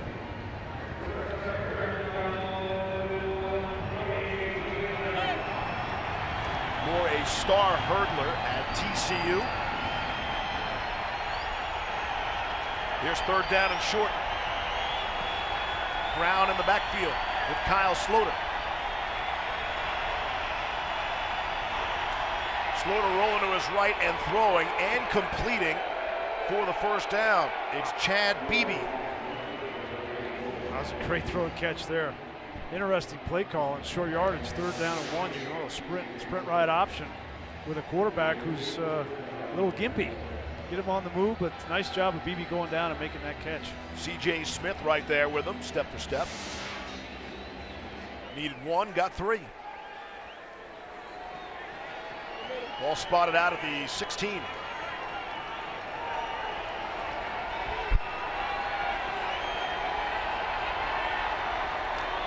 Little inside handoff to Mac Brown. He crashes down inside the 10-yard line. Gain of 6 on the play. Keyshawn Vieira made the tackle. It's excited to see Keyshawn Vieira play. He was one of the best players on that Washington defense, University of Washington defense last year. Is one of the best in the country, and he's got a great leadership ability, great recognition, smart football player, making all the calls as a rookie. It's not easy to do, but he's got an uphill battle to make this football team as an undrafted free agent. Second and 3. Mac Brown right into the middle of the defense.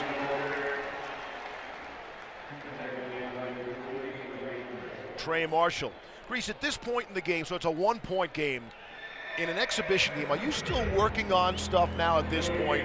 What's for the Vikings, or are you thinking about winning? How important is winning this game at this point?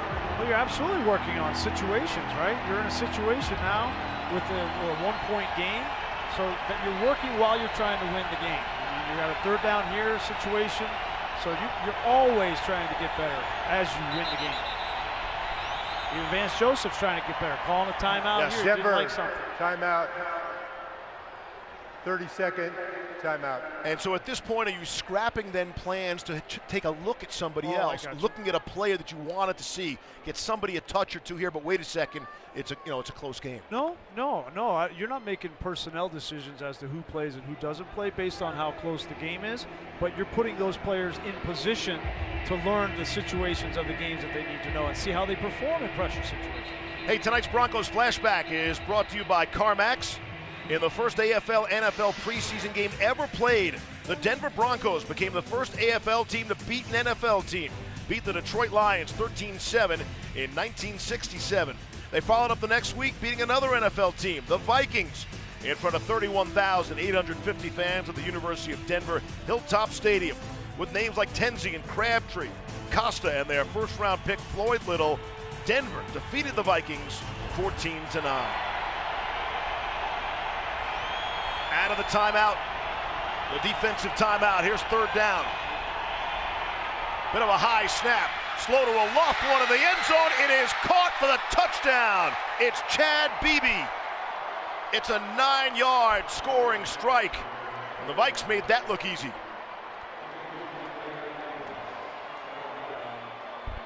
First time I've seen Joe Woods in this game dial up the all-out blitz. Both safeties, you see him coming through the B gaps.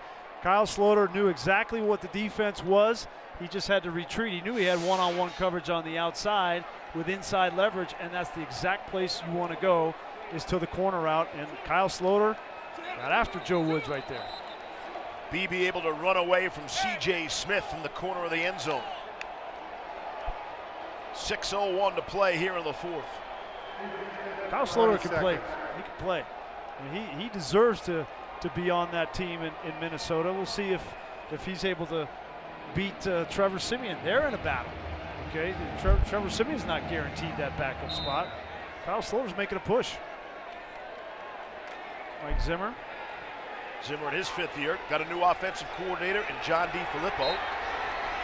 Came over from being the Eagles quarterbacks coach to run the Vikings offense. Working on their two-point plays. Sure.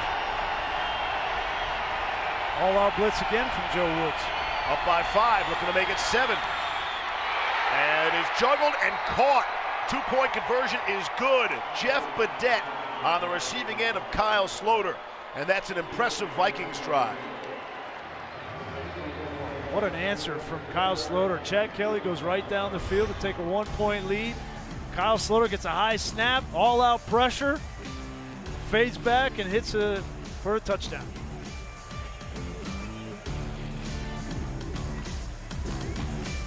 We had a 78-yard punt return for a score, 76-yard touchdown. Backup quarterbacks going up and down the field here tonight. And with 6 minutes to play in the fourth, it's a 7-point game. The Broncos about to get the football. Oh, Philip Lindsay going to bring it out. Right up the middle of the field. And Lindsay all the way out to the 27-yard line. So many great matchups at the quarterback position. Again, the NFL waited for Case Keenum to sign here to put this matchup together, right, and we thank them for that. Look at some of the storylines. Well, these two guys didn't play a whole lot, but here's where you were really focusing, and this is the battle here. It's Kelly and Slaughter, and 8 of 11 and 8 of 10. Both those guys completing 80% of their passes plus. So do you think Vance Joseph will be asked about the backup quarterback position tonight or this week? You can already make the headline in the paper tomorrow. Yes, you can. Here's first down and 10. There's Dave Williams for a few, and there is a flag. Comes down. Holding. Number 83 offense. 10-yard penalty. Still first down. It's Matt Lacoste, the tight end, who caught a touchdown pass earlier in the game. You know, these tight ends, they're going to have to block in this Bill Musgrave offense. So Matt Lacoste trying to make the team.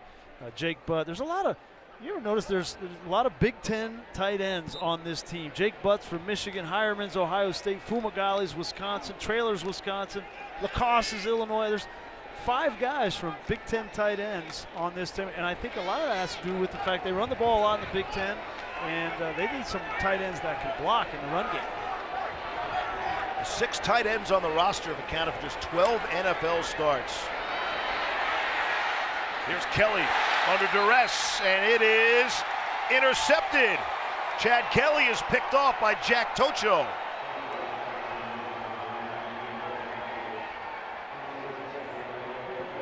You know, you want to be aggressive, right? And Chad Kelly's an aggressive guy. We saw that on the last drive. Take a look at this. He wants to throw the ball left. Great, nothing's there. Don't force it. Now you come back to the other side of the field. Now throw the check down. Throw it right here. You got to throw the ball there. If you do anything else, you're late. And when you're late in the NFL, you're going to get picked every single time. And so that's a learning experience. But the thing about this whole backup quarterback competition is they need somebody to rise up. Like, somebody's going to be the backup to Case Keenum, and in one play away. And you can't be an up and down guy. You can't be a throw 2 touchdowns and then I throw 2 picks kind of guy. You got to be consistent. So that's the challenge for Chad Kelly. For those 2 guys, it's not beat out Paxton Lynch or beat out Chad Kelly. They have to prove to John Elway and to Vance Joseph that they can be depended on come season time, because otherwise they're going to go get some other veteran from some other team. That's who you're competing against. That's what I was thinking too. John Elway, he's got the phone out. And he doesn't want to be put into that position of having to make a call and bring in outside help. Right. But they need to see development from the 2 quarterbacks they have. It's a 4-yard loss on the play. Clashard Lyons getting it done on Mac Brown.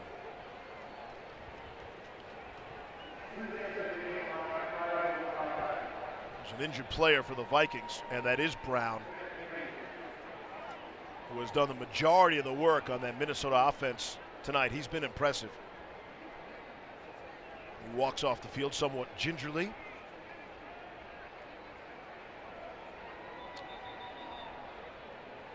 $11 rushes, 34 yards for Mac Brown.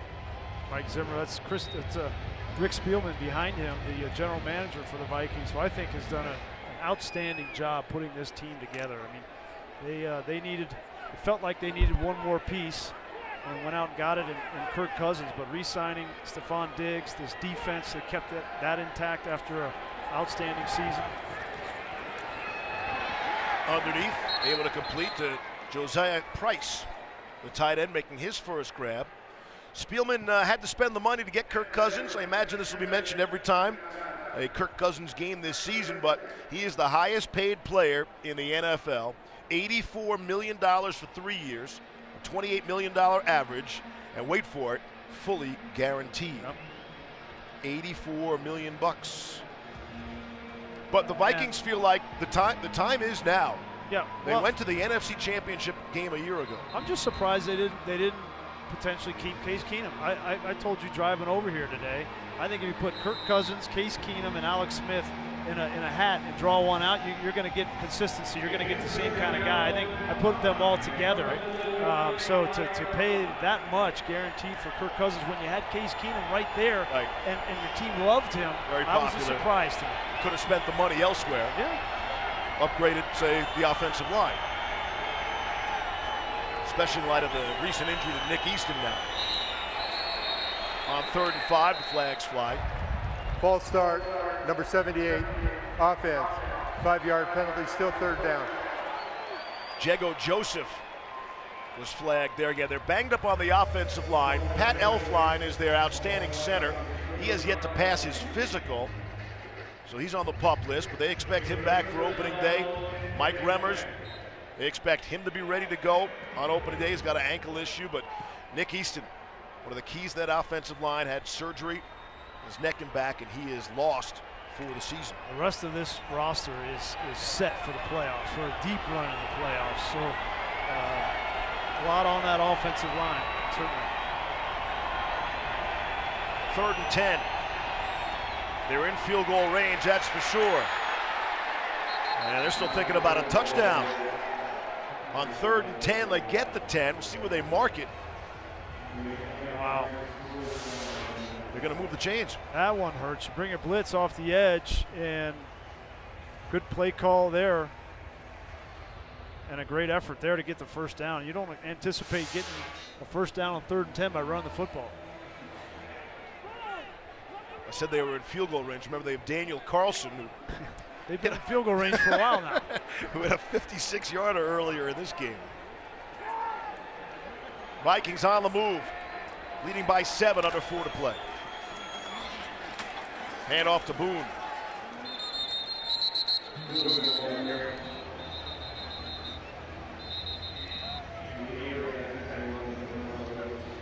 what the whistles are for. Timeout. Final team timeout. 30-second timeout.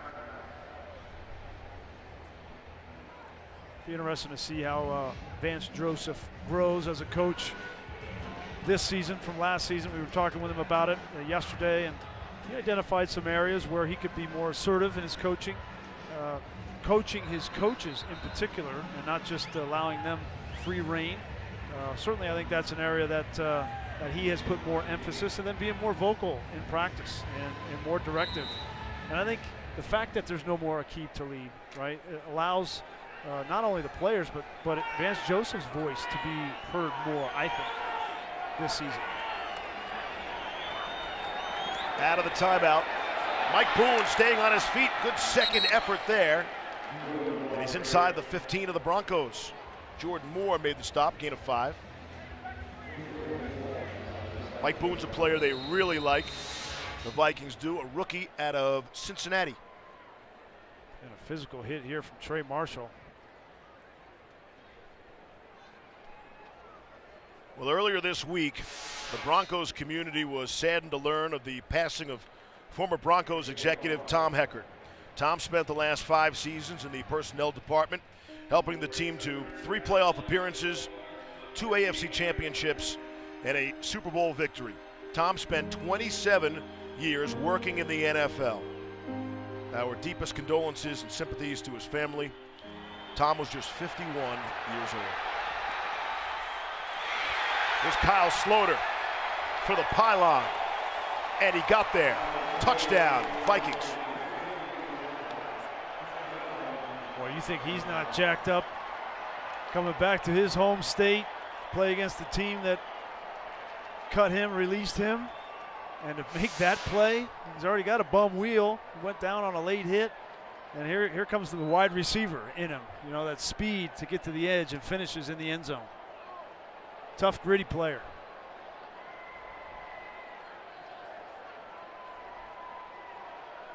You know, Ryan Tannehill, he kind of reminds me of that. Ryan Tannehill started as a wide receiver, and kind of brings that skill set. And once he gets outside the pocket,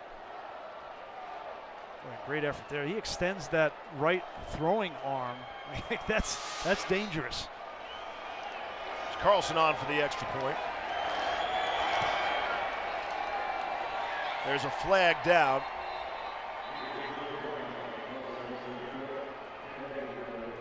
Used to be the trend in the NFL, Grease. The teams would keep 3 quarterbacks, and then we really got away from that, and teams were keeping really 2. Those roster spots are so valuable. Defense, offside, number 27. The extra point is good. The 5-yard penalty will be enforced on the kickoff. I kind of feel like more teams are going to have that discussion again this year. There seem to be great, again, backup quarterback battles around the NFL where you might want to keep 3. It's really a valuable spot, you know, and that third quarterback traditionally was always inactive on game day anyway. Right. So, you know, it'll be interesting to see, but I agree with your point. This is kind of shocking to me, like 42 spot put up. I know it's preseason, you got a lot of backups playing, but to Vance's point, I want to know how good my backups are too, and 42 points, no matter which way you slice it, that's bad. The Broncos' defensive numbers are so odd from a year ago. 5th against the rush, 4th against the pass, 3rd in total defense. I mean, all numbers that are terrific, except when it comes to scoring against. And they were tied for 22nd, so just giving up big plays. It was the first year of a new system on defense last year. Obviously, Vance Joseph's first year, Joe Woods' first year as a defensive coordinator. I was talking with Joe Woods this week in practice, and he said, you know, we were pretty base all year because we didn't want to try to put in too much and then guys miss assignments. That was one of the things that Aqib Talib was complaining about, was that it was too base. I expect a lot more from this defense schematically this season, especially with some of the creative pieces that you have now with guys like Chubb. Some of the changes, players checking out of town, if you will. Some household names up there. Certainly led by Aqib Talib. And, you know, even with Talib here, the Broncos had just 10 interceptions last season. Yeah. The turnover ratio was not good for Denver a season ago.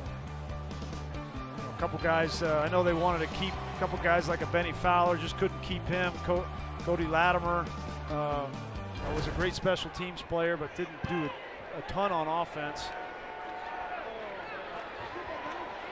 Chad Kelly comes out rifling again. John Diarse On the receiving end, Tocho had the coverage. It's a gain of 19. An opportunity for Chad Kelly to run the 2-minute offense, get one of those reps. You know, in basketball, they say, hey, shooters are going to shoot, right? And Chad Kelly, he's going to keep throwing, right? Oh. And now he's in some trouble, and he's dropped down at the 35-yard line. Sacked by Jonathan Wynn, the rookie out of Vanderbilt, for a loss of 8. One of the things that I've noticed in Chad Kelly's game, and I remember it from doing some of his games at Ole Miss, is when his first receiver's not there, he has a penchant to go backwards, to retreat backwards, which in the NFL, that's never a good idea. Kelly fires again on the money. You know, maybe out to the 43. Mark Chapman there. Maybe in college you can go backwards and escape and run around and do those kinds of things, but the pass rush in the NFL comes upfield and it comes hard. So if you retreat, you're going to run right into a defender. Just get it away before the 2-minute warning. Kelly's got plenty of running room if he wants it. He does take off across midfield. Here's Chad Kelly. He is fun to watch, and flags fly in every direction now. As we're down to a minute 50, it's a gain of 21 on the rush. Very good. Mark Chapman tried to help him out with a block, and he called for the hold, we think. He's shaking his head like, no. I think that's the definition of a hold, what he just did there. But that was a great example. Chad Kelly stepping up and going forward rather than going backward. Good things happen. Holding, number 38, offense. 10-yard penalty. He's having a hard time with the numbers tonight. 85, correction. Hey, it's preseason for everybody. Yep. Speaking of Chad Kelly, is there a better tailgate than at Ole Miss? No. Woo. Grove. We'll be right back, yeah.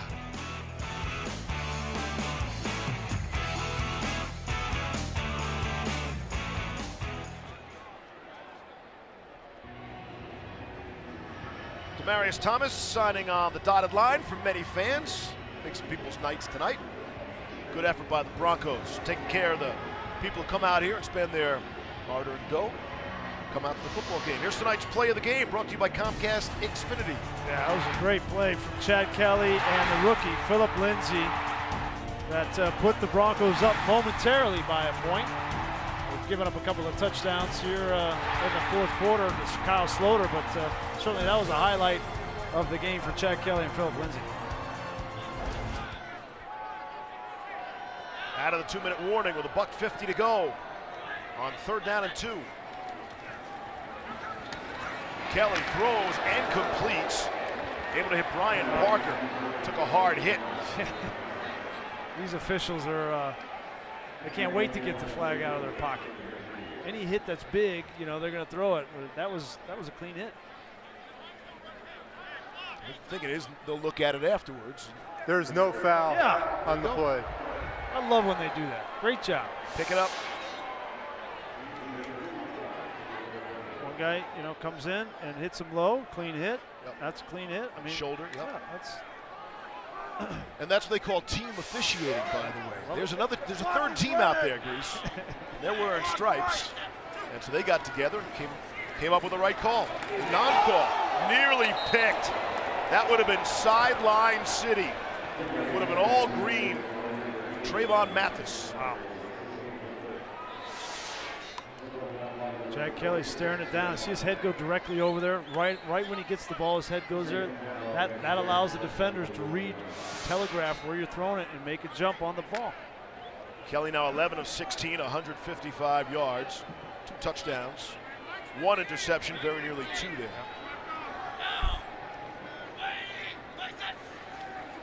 Barking signals is Kelly. Stanley at the 50, trying to get out of there now. And he will scamper out of bounds. And the Broncos want a flag, and they'll get one. Ade Aruna. Might have been a late hit on the sideline there on Kelly. Personal foul. Late hit out of bounds. Number 61 offense. 15-yard penalty automatic. 1st down. Offense, defense, special teams. Preseason for everybody, Grease. It's tough. It's tough on these guys. They're fighting and scratching and clawing. Aruna wants to make the team as a rookie, and he wants to show you can hustle and you get out there and And you just it's hard to practice those things in practice, right? You're not obviously tackling, so you get over there and you don't quite know what to do. You get a penalty flag.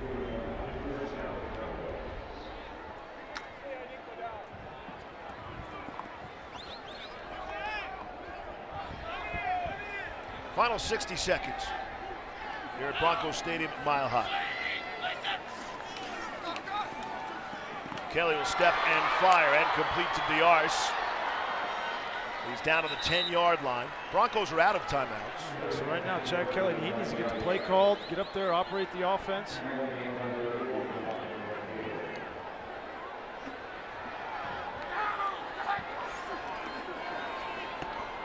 Kelly firing again. He throws every ball so hard. That's River Craycraft. Not sure he got back to the line of scrimmage, but lost there. They've run the same play 3 times on this drive. They're just running double slants on one side and a drag slant on the other, and they're telling him to pick a side. Kelly throwing for the end zone, and it is incomplete. Incomplete. Diarse was there. Holton Hill on the coverage for the Vikings. Hill was given the biggest bonus for any undrafted free agent in Vikings history. That's a great throw right there. Back shoulder throw high where Diarse could go up and get his hands on it. You can't throw it any better than that. Notice that Kelly likes to throw the back shoulder fade more than the fade over the top. You got to be able to throw both of them, right? In the NFL, you have to be able to throw the fade that lobs over into the back of the end zone, and you have to be able to throw the back shoulder because corners will read that and they'll prep for that. So he's got the back shoulder thing down. He needs to work a little bit more on his touch into the back corner of the end zone. We're going to take a look at that last play. It looked like Diarse obviously got his hands on it. Question is, did he control that ball? No, it's not a catch. No. But by the way, the line survived the ground has been taken out. We have cleaned up the catch, no catch in the NFL. To make it a lot more understandable for the fans at home. Doing the play, the ruling on the field is confirmed. Incomplete pass. Well done.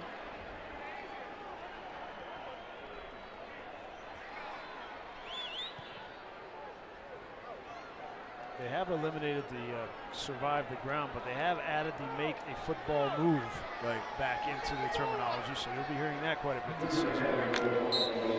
My favorite is another body part. Could you be more specific, please? 3rd and goal, 17 ticks left. Chance to make it look a little prettier in the box score. Firing Kelly. Down to the goal line is Mark Chapman. And again, they're out of timeouts. Run up there, quarterback sneak. 7 seconds. Sneak. Off the play fake. Kelly to throw, and it's knocked aside. And that's how this game will come to an end with zeros on the clock. So 2 of the great defensive teams from a season ago. And we were able to watch 70 points put up on the scoreboard tonight.